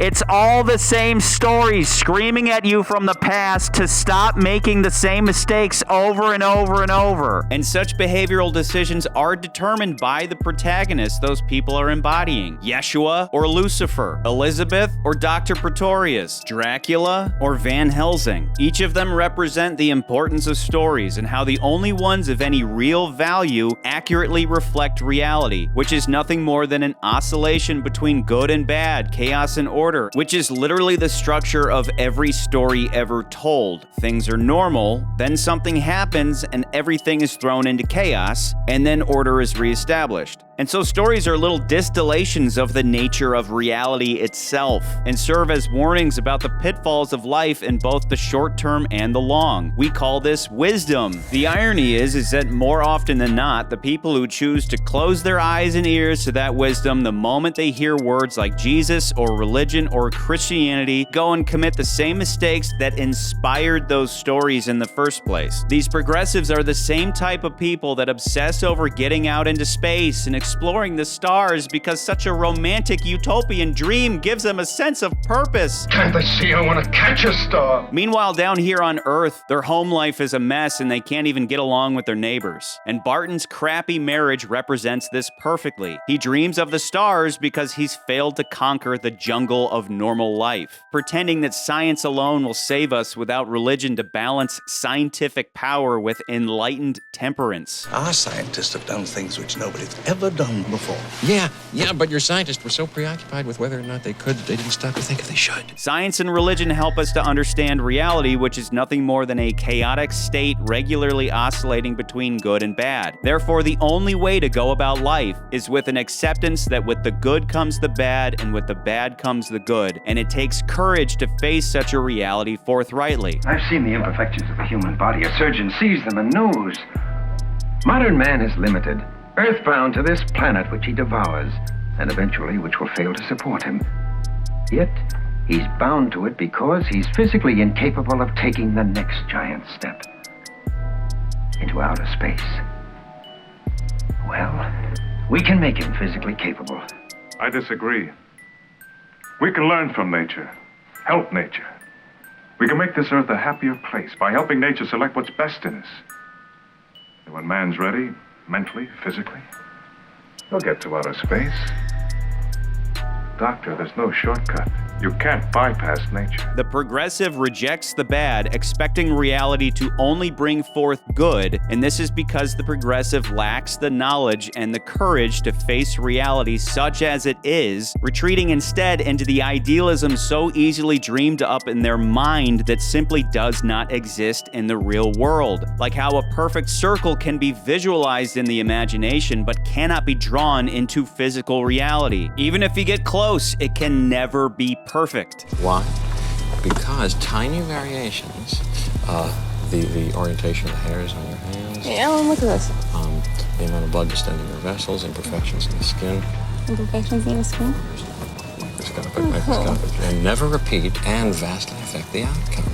That's important. Unpredictability. But you wouldn't want to live in a perfect world anyway, because nothing would ever happen. It'd be like watching a movie where nothing happened. It would be terrible. We need order and we need chaos. You complete me. Believe it or not, this was the original vision for Star Trek, that it would be a group of people working together in perfect harmony. And everybody hated it, especially the people making it, because it doesn't reflect reality. And when a story fails to reflect reality, it is meaningless. It doesn't resonate with the soul of humanity. Meanwhile, the Bible has stuck around for so long because it does resonate with the soul of humanity. And when you read it cover to cover, you eventually notice a pattern that goes like this. The people follow the rules of the Lord of cause and effect, and things get better for everyone. Things get so good that they think to themselves that they no longer need to follow these rules. Then everything gets worse. Things get so bad that they start following the rules again, and so on. Isn't this sounding familiar? Human history itself follows the same basic pattern of a story. Again, as if we're living inside of God's story, repeating chaos and order forever through time, coupled with a death and rebirth cycle of individuals living out their own stories. This pattern is so integral to our existence that it's reflected in the body and mind of every living human being. The duality of man itself, the order of the intellect attached to the chaos of the inner animal, forever at odds battling out for power and control over humanity. This is why stories are everything, and everything is a story. And so it doesn't matter how far we progress technologically, we will always be subject to human nature, whether we like it or not. And it is in this sense that progress is an illusion. It is not realistic. So just as you can't have hot without cold, life without death, good without bad. There is good, and there is bad. Good. Bad. You don't have order without chaos, nor chaos without order. And yet the so-called progressive rejects this simple truth, insisting that things are always getting better, that someday will be without famine or war, that it'll be all good with none of the bad, further insisting that this will happen so long as we eradicate religion and worship science instead, as if science itself is always perfect and doesn't have a knack for inventing amazing things which us dirty apes always manage to turn into a... Put short, progressivism is cowardice, an insistence that reality be soft and weak, just like the progressives themselves, instead of the hard, cruel reality that it is. Just like how the effeminate White Knight Bond fans insist that James Bond should be just as emotional and weak as they are. And I'm talking about balance here. I'm obviously not talking about religious extremists that just want to kill people and use their so-called faith as an excuse, but the wisdom that just because we can do something doesn't mean we should. God creates dinosaurs. God destroys dinosaurs. God creates man. Man destroys God. Man creates dinosaurs. Because the more we try to exercise control over our world, the world always pushes back. Boy, do I hate being right all the time. Barton, who whines and cries that he wants to catch a star, is a coward who can't even stand up to his wife and fails time and again to stand up to Grant. And when he finally does, he gives in to his animal instinct to murder because he is weak, taking Grant's life not from the front like a man, but in the back like a coward. And these are the guys that are going to successfully usher mankind to the stars. And what would happen if we ever even got there? Would we magically live in peace and harmony for all time? Maybe, maybe not, but certainly never if we fail to master the creature inside. Well, our experiment's over and it's failed. The beast remains a beast. I don't think so. The creature moved a step forward. He didn't attack until he was attacked. He killed the real enemy. And Barton? He killed an enemy of his own creation. The whole world was his enemy. We're not so far from the jungle after all. Not so far from the stars either. I guess the way we go depends upon what we're willing to understand about ourselves.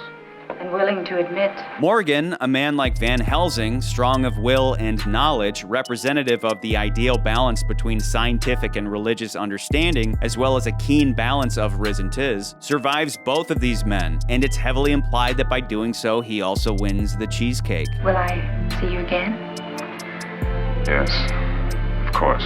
Morgan is not a progressive. He understands that nothing comes easy and that everything comes at a price, which is to say that sacrifice is a normal part of life. This is the Christian perspective of how the world works. Its inverse is the satanic perspective of the world, in which sacrifice for others is seen as abusive or oppressive, and that sacrificing others for one's own benefit is preferable to sacrificing oneself for the sake of others.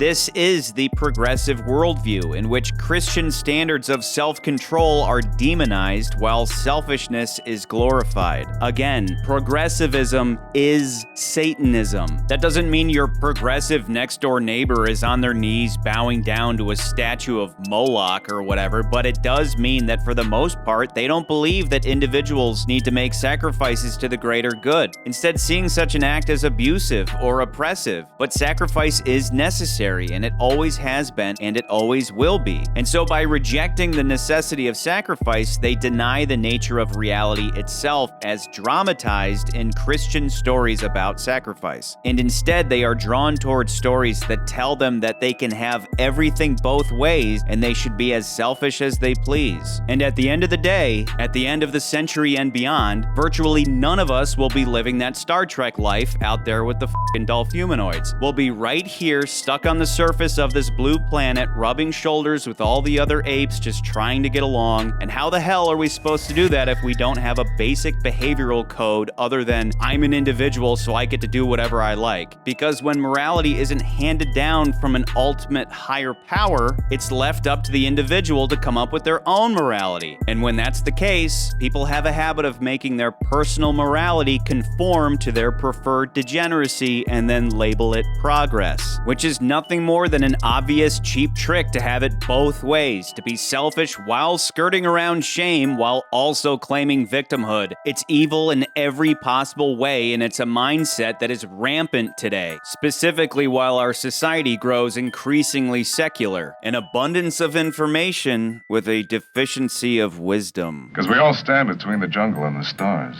at a crossroads. I think we better discover what brings out the best in humankind and what brings out the worst.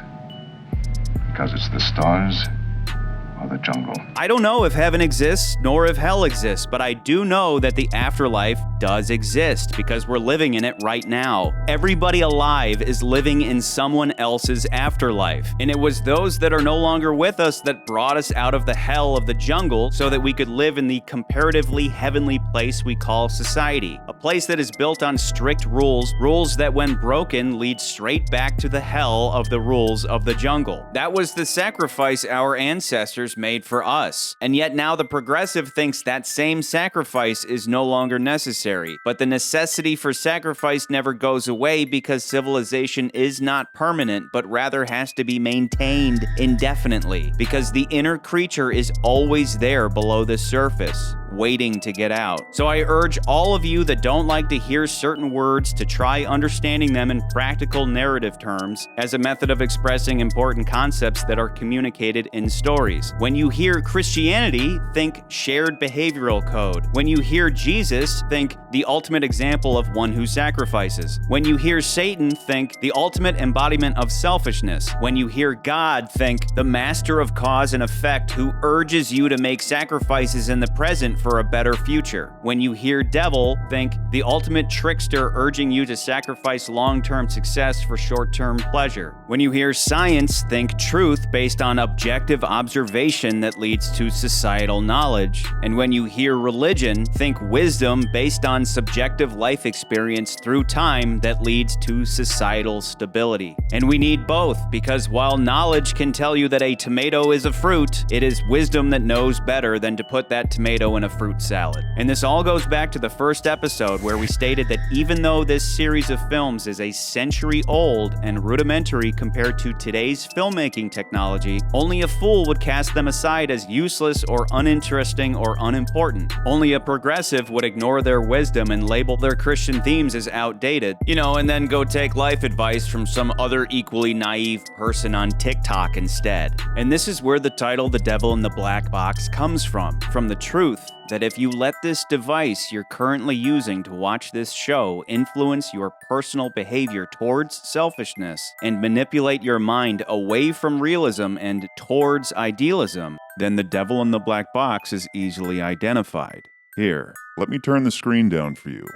If you look closely, that devil is staring back at you right now. Can you see it? The devil in the black box is you. So I connect with this movie, but I'm with you that it's not as atmospheric as Frankenstein or whatever. There's just an element where I feel like the writer was so tizzy that he's hopped up on the 12 Tannelees. It's Quantum of Solace! Like, I can't say it enough. He's so hopped up on that he's like really thinking about all these ideas that you were talking about. But I feel like, again, it's the assignment thing. It's like, hey, buddy, we're making a monster movie for so that teenagers can go on a date. Babe in a swimsuit. We want the teenagers to go to this movie, and the guy, like you're going off on like these like it's like this. It's like the executives are hoping, Creature Walks Among Us. That's the title. You're basically going to write a movie for the teenagers to go to the movie theater so that when the creature comes out, the girl gets scared, and then the guy gets banged, and then he'll want to go back again with another girl next weekend.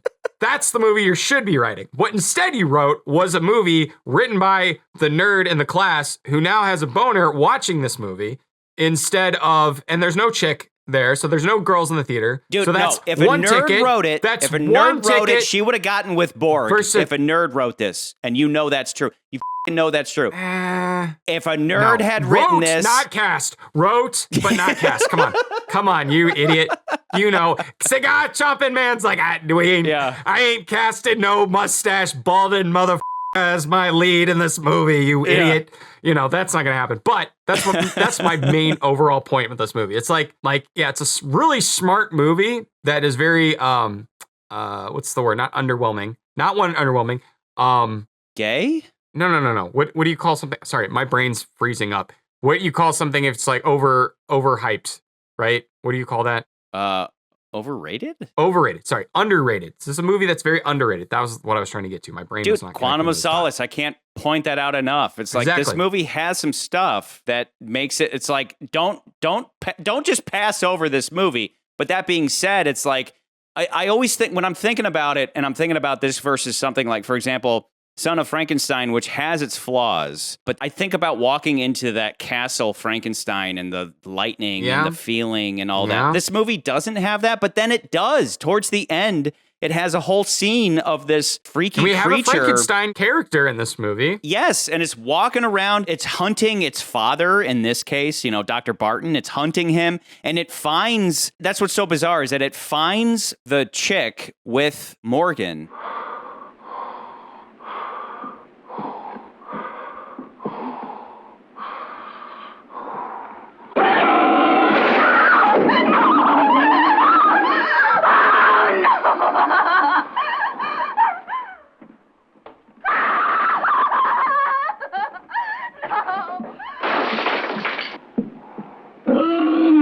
And she's screaming, and we think that he's like, okay, if this is going to be like the last movies, he's going to pick her up and he's going to run away. Well, he doesn't, because he's kind of had a reset. Because his brain was deprived of oxygen, he's kind of had a reset. He's less concerned with mating and more concerned with survival at this point. Yeah, he's like, I want to get out of here. Like, every time he escapes, he's like, I want to go home. He's going to jump.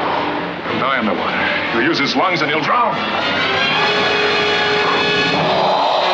I just want to go home. Because he's like, I can't leave because now I have human lungs and I can't just escape to the ocean like I originally thought I was going to do. We did the mating thing. This time we're going to do like he's trying to survive and just wants to get out. Well, like I said, without the wife character, all you would have is a team of guys who find a fish creature and they're just like, well, he's human now. You know, instead it's pointing out why it is that human beings can't cooperate. Again, I wish we could have lumped that in, back to our Jurassic Park argument, lumped that in more with something, a bigger ending to it. Like it to make a bigger point. Because you could have done more with this, with the monster going to San Francisco. Okay, let me give you the big budget version of what you're saying. You give me the big budget, because my thought would be like there would be a scene where like they're now parading the monster around and now he's seeing all of the creatures, the other creatures of this world, all the terrible things that they're doing. But again, that would be a longer movie. That would be like a 2-hour movie because now we'd have a completely other act, more than just the third act of the movie. You know? Even just at the ending, if you had more money, where they're like, we got a report that he's 5 miles off the coast. Instead of that, it would be he's walking to, because we know, like by the end of the movie, we know he just wants to go home. That's the whole point. Stars, right. Jungle. I choose Earth. I don't care about your idealistic utopianism about how we can all hold hands and go study space together. And I'm in that boat. All this talk about like someday we'll explore the stars, and I'm like, why is that significant? Why is anything outside of the Earth significant? Oh no, we need to ensure that if we get hit with an asteroid, that humanity won't die out. Okay, well, humanity dies out. What's the difference? What's the difference? The whole universe chugs on anyway, so what's the difference? Well, we need to conquer the entire galaxy and then the universe. For what reason? When all of us are just worrying about our day-to-day on this planet. So we conquer Mars. Big fucking deal. If I'm the creature and I'm looking at all these monsters, I'm going, well, I'm going to go back to the jungle. My boys call it the Black Lagoon. The paradise. They even say in the first movie, they're like, the Black Lagoon is a fucking paradise. Let me go back to my lagoon in Brazil. That's all I want to do is just like live a simple life like a fucking hobbit in the Black Lagoon. So if the movie were to play that up at all, it would just be like him walking through San Fran, everybody thinks he's a monster trying to kill them and all that. And he's just like making a beeline for the coast. And he just gets there. And he looks around briefly and he jumps in. But that is what you get. You just get that micro. You get him walking up to the beach. Micro. And and I'm just saying, as a movie going, again, the Goldeneye arguments, like you want to go in and you're like, give me both. Don't give me one or the other. Yeah. I want both, And now I'm with my date and we're going to see this movie and we're like, well, that was underwhelming. Because that was the initial. And you don't get laid. You don't get laid. She's like, yeah, that movie sucked. You're not getting laid. Yeah, don't take me to this movie. You get the cop that's like, you two, get out of here. And he's like, yeah, okay. Yeah, officer, exactly. Don't take me to this movie again. Yeah. That's the end? You're like, wait, I thought there would be more. Meanwhile, Poindexter is sitting in the row 2 rows behind you, and he's having a great time. The Tizzy guy without a date? Yeah. Grandpa Myers is 2 seats back. Well, if it's me, like back in the day, I was the guy who, like, I'd be in that situation and my girl would want to be making out and I'd be like, the movie's on. Stop touching me. The movie's on. Like, we can do that afterwards. The movie's on. I want to see this. Yeah. I'm actually with you. I think above or below Son of Frankenstein is fine. Because the more I thought about it, I was like, well, it just means that like our top 10, we push out Spanish Dracula. Right? Which I think is a good thing. Abbott Costello at 10, I think is a good thing. Dracula's still in the top 10. And then you have this movie, which is like secretly, but like that's the argument really is like comes down to like Son of Frankenstein. Like, is it Son of Frankenstein? I think even though there's some underwhelming aspects to it, at least I really like the end of it and it does have atmosphere. It's and we get some really great We get some really great characters. Goddamn third act. We get some, but like the way in which that third act ends is just like bombastic. And he gets to save his son. That's awesome. It's just awesome. That middle. Yep. It's right before that third act is where I go, let's play darts for 45 minutes. What are you doing? This movie, it's like, yeah, it's really well written. It's just, there is that, all of it to me feels a little underwhelming where it's like, you could have made more of the monster. You could have done a little bit more with the monster stuff. It's like the guy who's like, I'm going to write the next Citizen Kane. No, you're not. You're writing a monster movie. God damn it. Okay. Like that's what this is. That's what this movie is. Well, okay, so based on what you just said, I'm grouping Son of Frankenstein and Dracula together, where it's like if it's above Dracula, then it's above Son. If it's below Son, it's below Dracula. And I only say that because, I mean, it could be above or below Son, but what I'm saying is that because specifically, why is Son of Frankenstein above Dracula? Let me ask you that. Why is Son of Frankenstein above Dracula? I think why we realized that is, I think it was another modern thing. It was like, this one's the more modern movie. So and it still is atmospheric. I think that's one of the biggest things I'm there with this it. movie. But I think the production of this movie, I think when you compare productions, it's like we are dealing with apples and oranges because there's like, Son of Frankenstein has a lot of great atmosphere. This movie doesn't have any of that. It's very just like run-of-the-mill B-movie cinematography. Not horror atmosphere, it's sci-fi atmosphere. The guy covered in bandages and they take the eyes. It's like this is like a Twilight Zone episode. It's like it is. It's very much an extended Twilight Zone episode. That's a great example. At the end, you want Rod Serling to be there to be smoking a cigarette to be like, do you see how men can't get along? How are we supposed to go to space if we can't even deal with having hot pussy around? Don't you understand? If that's the duality case for of man?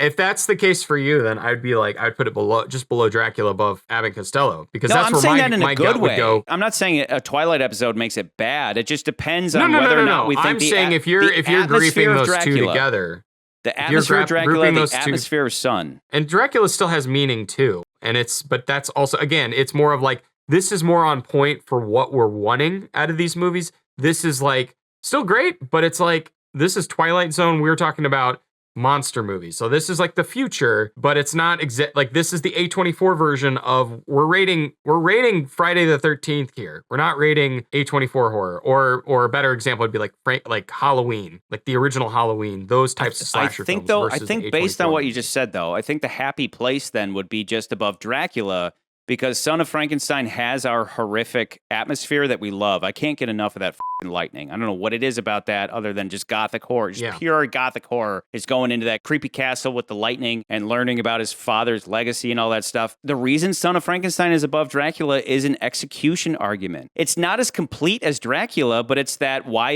are you above Dr. No? It's because you executed better. You're more modern. I can buy that because I do feel like Dracula does have like a kind of, not a ending, but a just abbreviated ending. It's like it says all it needs to say and then ends. This is kind of the same thing. It's like, does everything it needs to do and then it ends. This movie has more of it in line with like a lot of these monster movies do as far as the endings go, where they feel like it's like, that's it. A lot of them feel that way. Yeah. So let me throw in a random segment so we can take a brain break. The reusing of some shots, there's still some reusing. At least the first shot of the creature, the first time you see the creature in this movie is a reused shot from the very first film.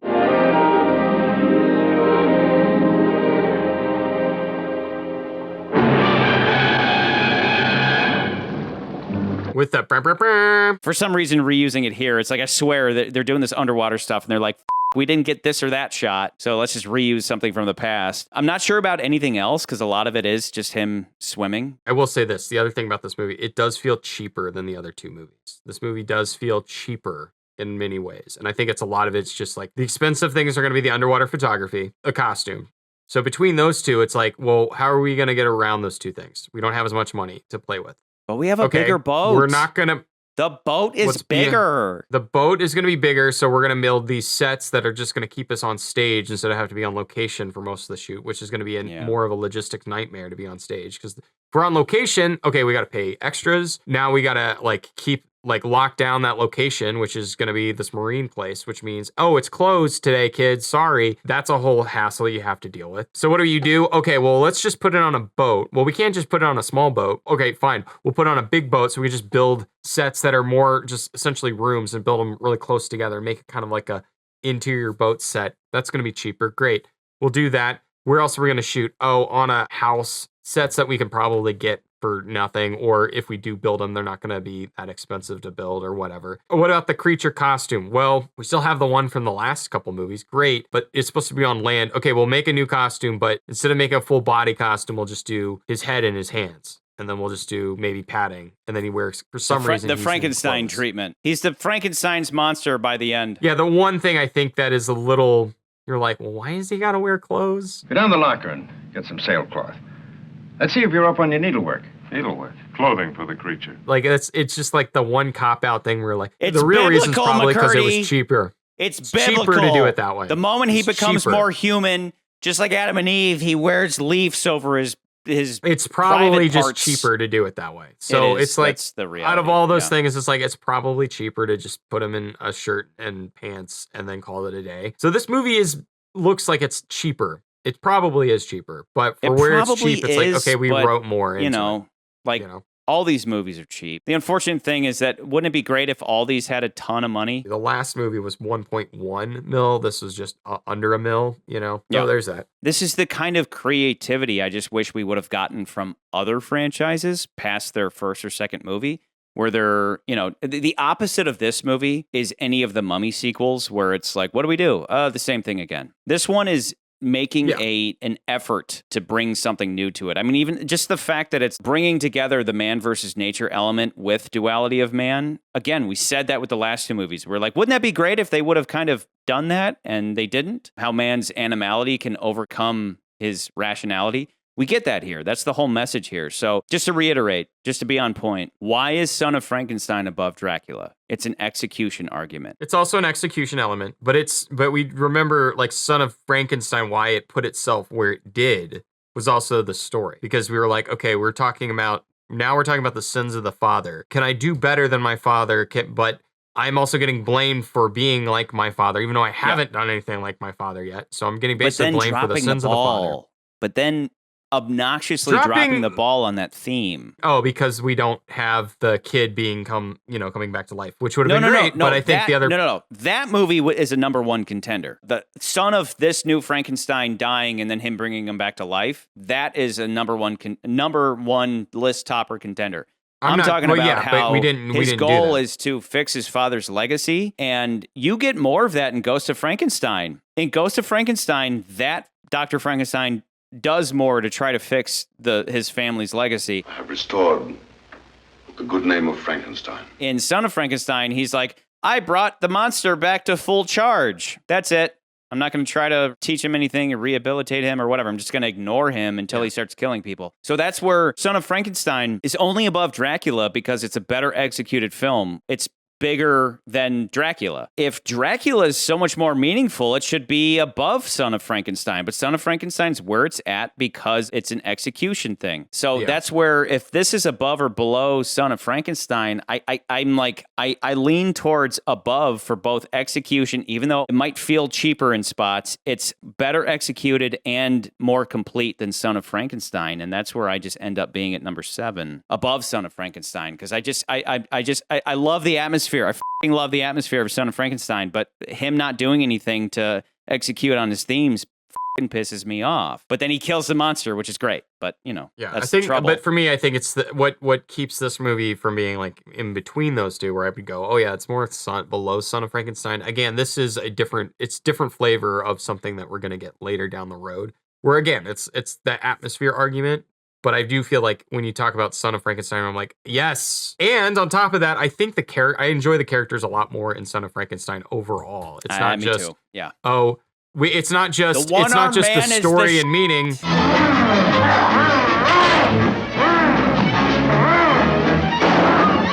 We get the one-armed man, you get Igor, the first time you get Igor, and it's the best version of Igor that we ever got, which is great. Of course, we have the monster, and then we have Frankenstein, and we have his son. His mom just kind of there, but the son at least adds another element of danger where you're like, oh, like this kid could be killed. Something could happen to this kid. Like, we're a little concerned about that. And then we get the townspeople. Haven't we had enough of that name here? Yes. There was a time when our village was prosperous and happy. Look at it now. Forsaken, desolate, shunned by every traveler, and why? Because of these Frankensteins. All that stuff together with there's a little bit of an incomplete ending to that, but with all that stuff together, I'm like, that's more in line with what I want to see during Halloween season, not this movie that's more of a Twilight Zone episode, essentially.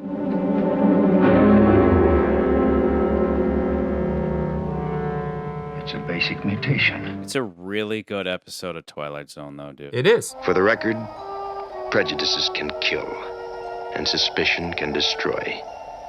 And a thoughtless, frightened search for a scapegoat has a fallout all of its own.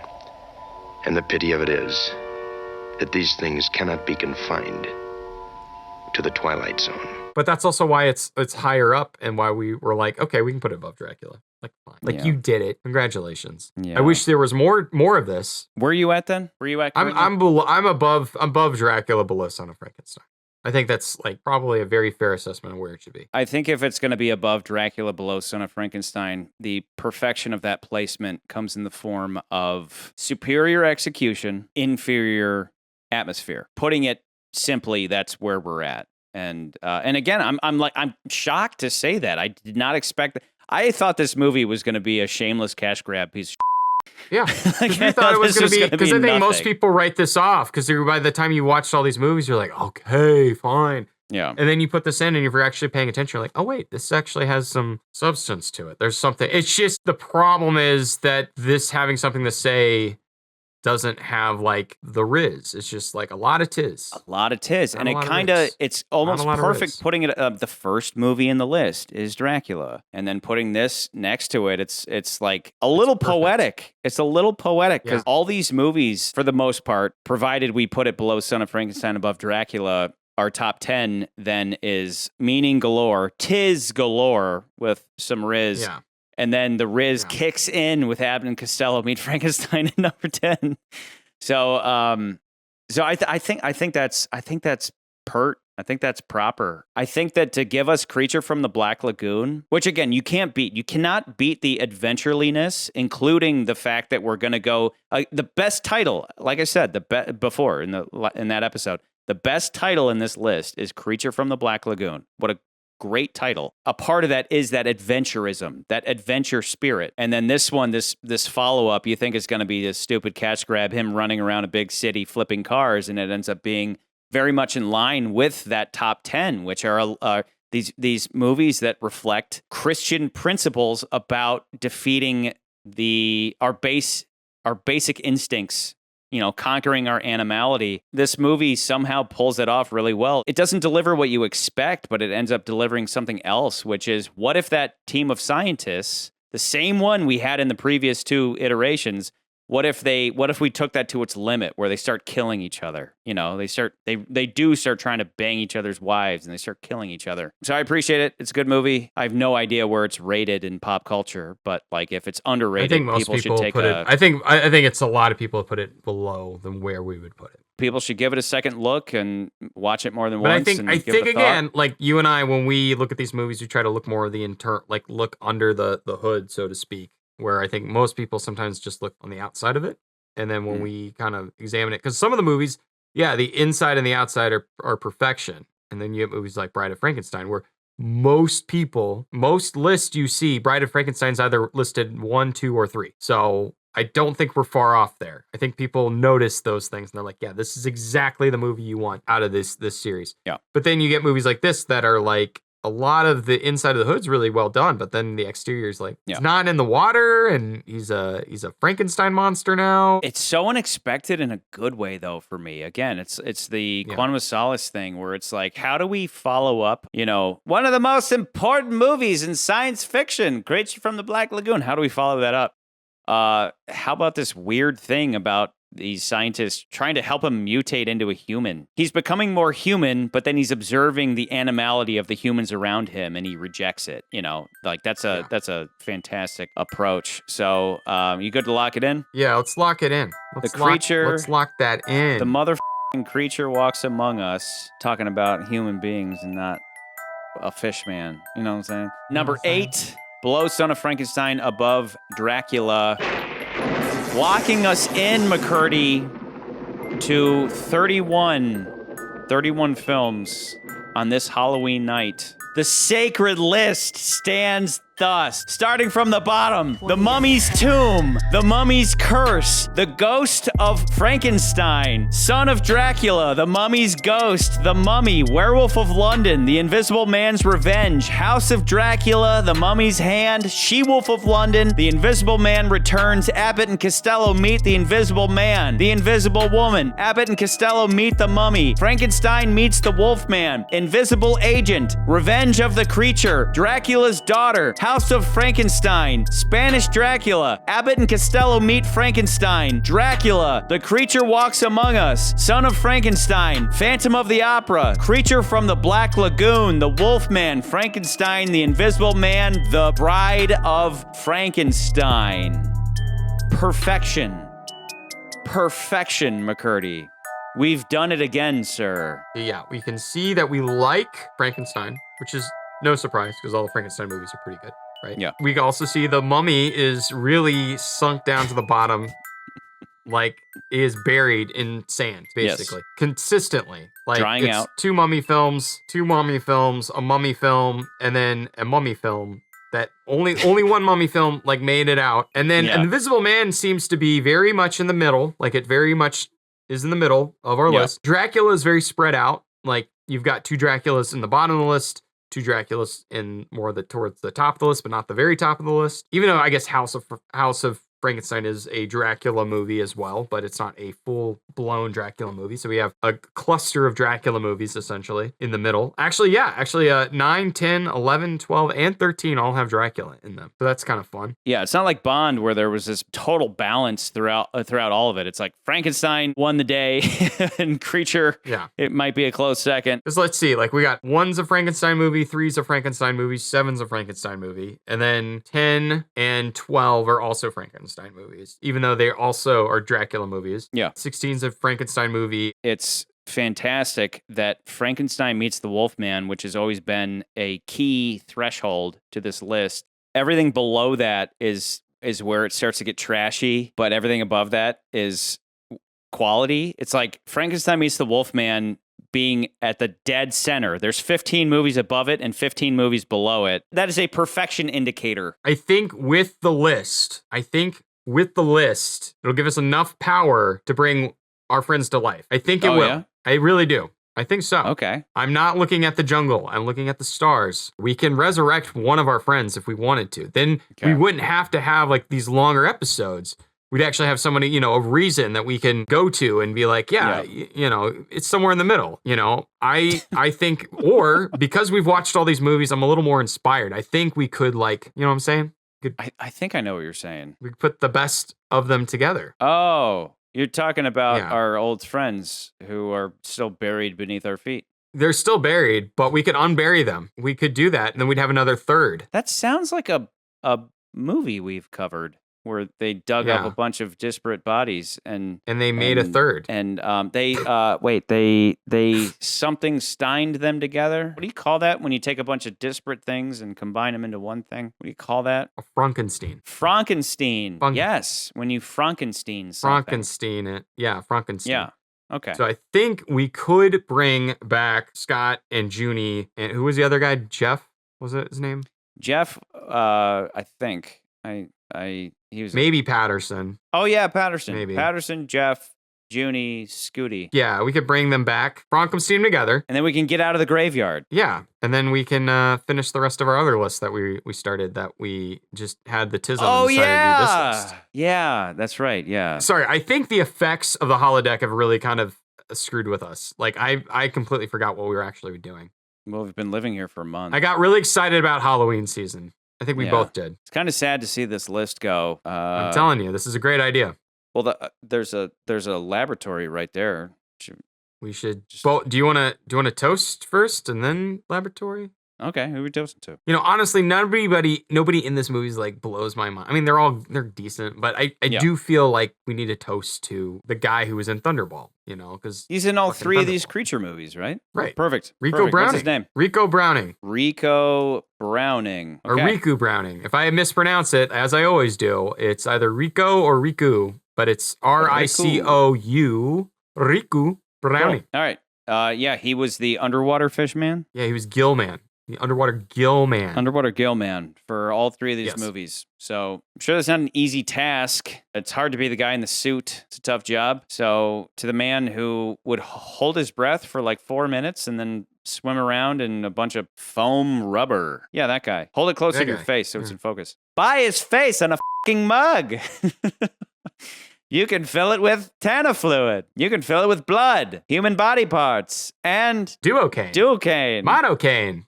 You don't know what the fuck that means. You don't even know what that means. Excuse me, McCurdy, while I crack my Celsius Tanafluid. Your Celsius Tanafluid. I, too, have a Celsius Tanafluid. My goodness. The highest quality. Do you know it's brewed with over 9 Tana leaves? I don't even know what that means. You're so stupid, you don't even know what that means. That line will never get old for me. It's so amazingly horribly written. In this, I have brewed 9 Tana leaves. Yeah, made it to the end of the road. Yay, we did it! Good work. To Ricou, whatever your name is. Good job, sir. You swam like a champion. You did it.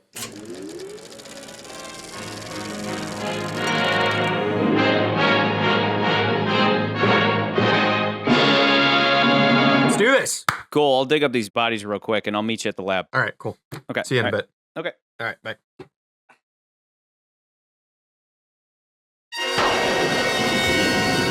McCurdy, the preparations have been made. I am typing the list in on this electronic abacus. Bring the Tana fluid. Come in, Chucky. All right, I got the Tana fluid. Fill that mug with 9 Tana leaves worth. Give me that. You're so stupid, you don't even know what that means.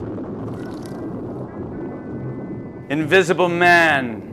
Hold my beer. Okay, open up. I got some Tana fluid for you. Here you go. That's good. That's good for you, okay?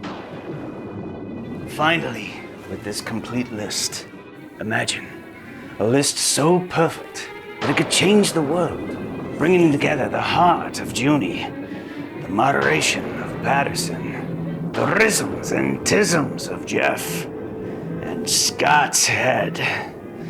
Together, they shall make the perfect third chair. I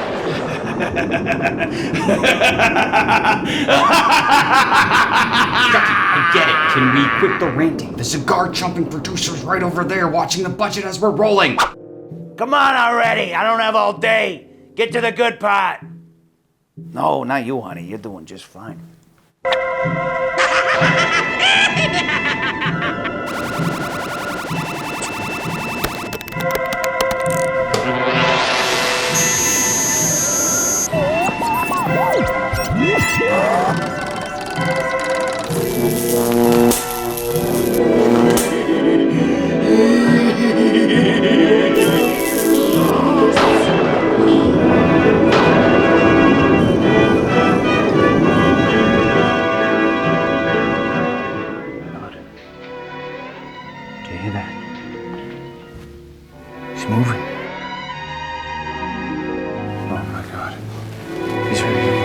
He's ready to go live. He's ready to go live! He's ready to go live! He's ready to go live! He's ready to go live! He's ready to go live!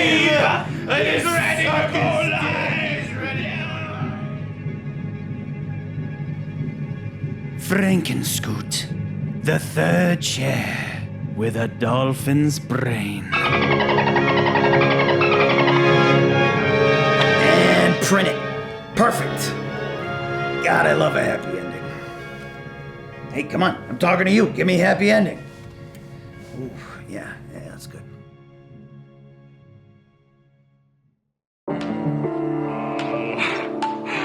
Alive. It's alive! The drugs I took seemed to light up my brain. Suddenly I realized the power I held. The power to rule. To make the world grovel at my feet. Yo, you gotta get me going like you need a 9 Tana leaves. Got too drunk and passed out the evening of Halloween like Lycanthropy. Studying werewolfism. And Shawnee Wavo's throwing them silver bullets in them. I'm like Inspector Krog with the prosthetic. Except it's a microphone connected with electric. In the laboratory off the footage that I edit. Under a full moon off the whiskey I'm demented. In the cemetery, stepping through a haunted graveyard, watching old monster movies starring Boris Karloff. I operate outside of the law like Igor, switching the leather, yeah, whatever, I'll rip your arm off. Y'all soft, lost your breath from all the frights. When the autumn's moon is bright, there's a poem she recites, brings the dead to life. Shadowy hillsides and twilight, like Una O'Connor screaming across the night sky.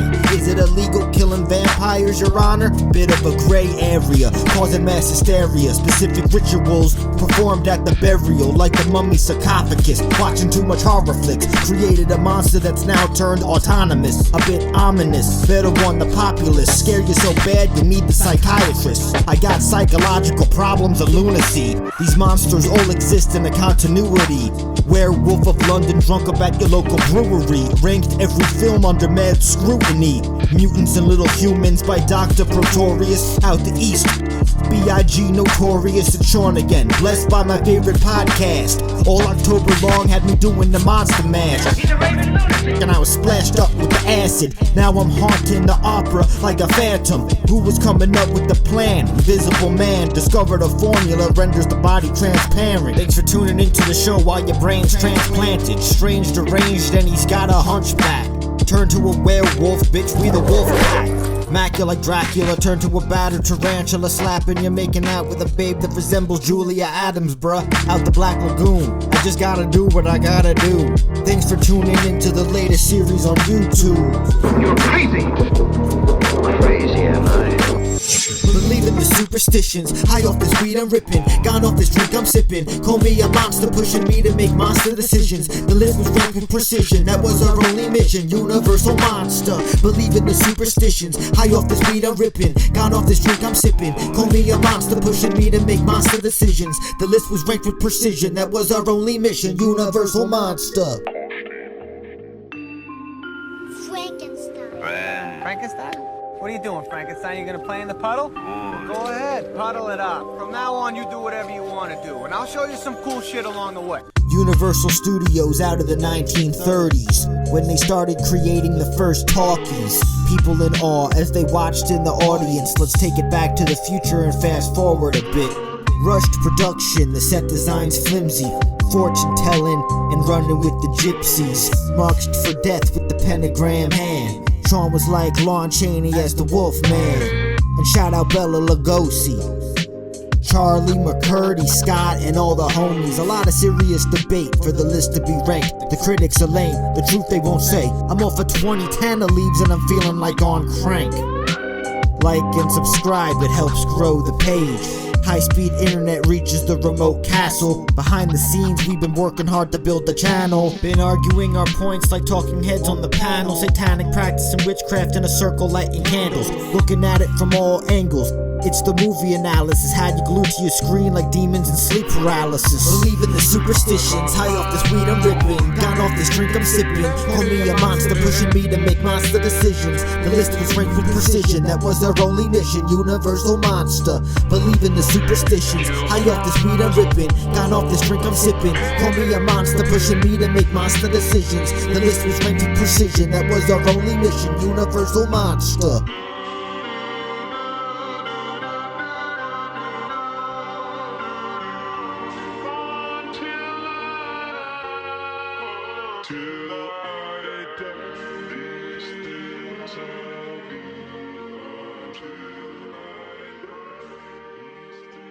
The whole world's frightened to death.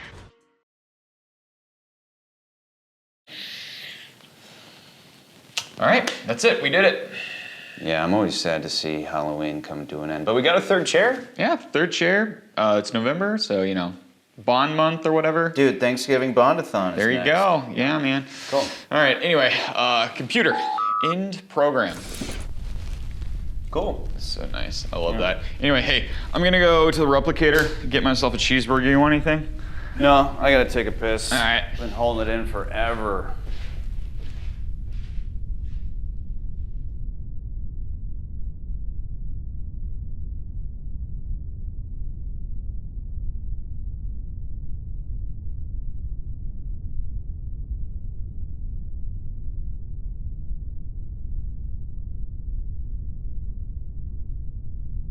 Goodbye.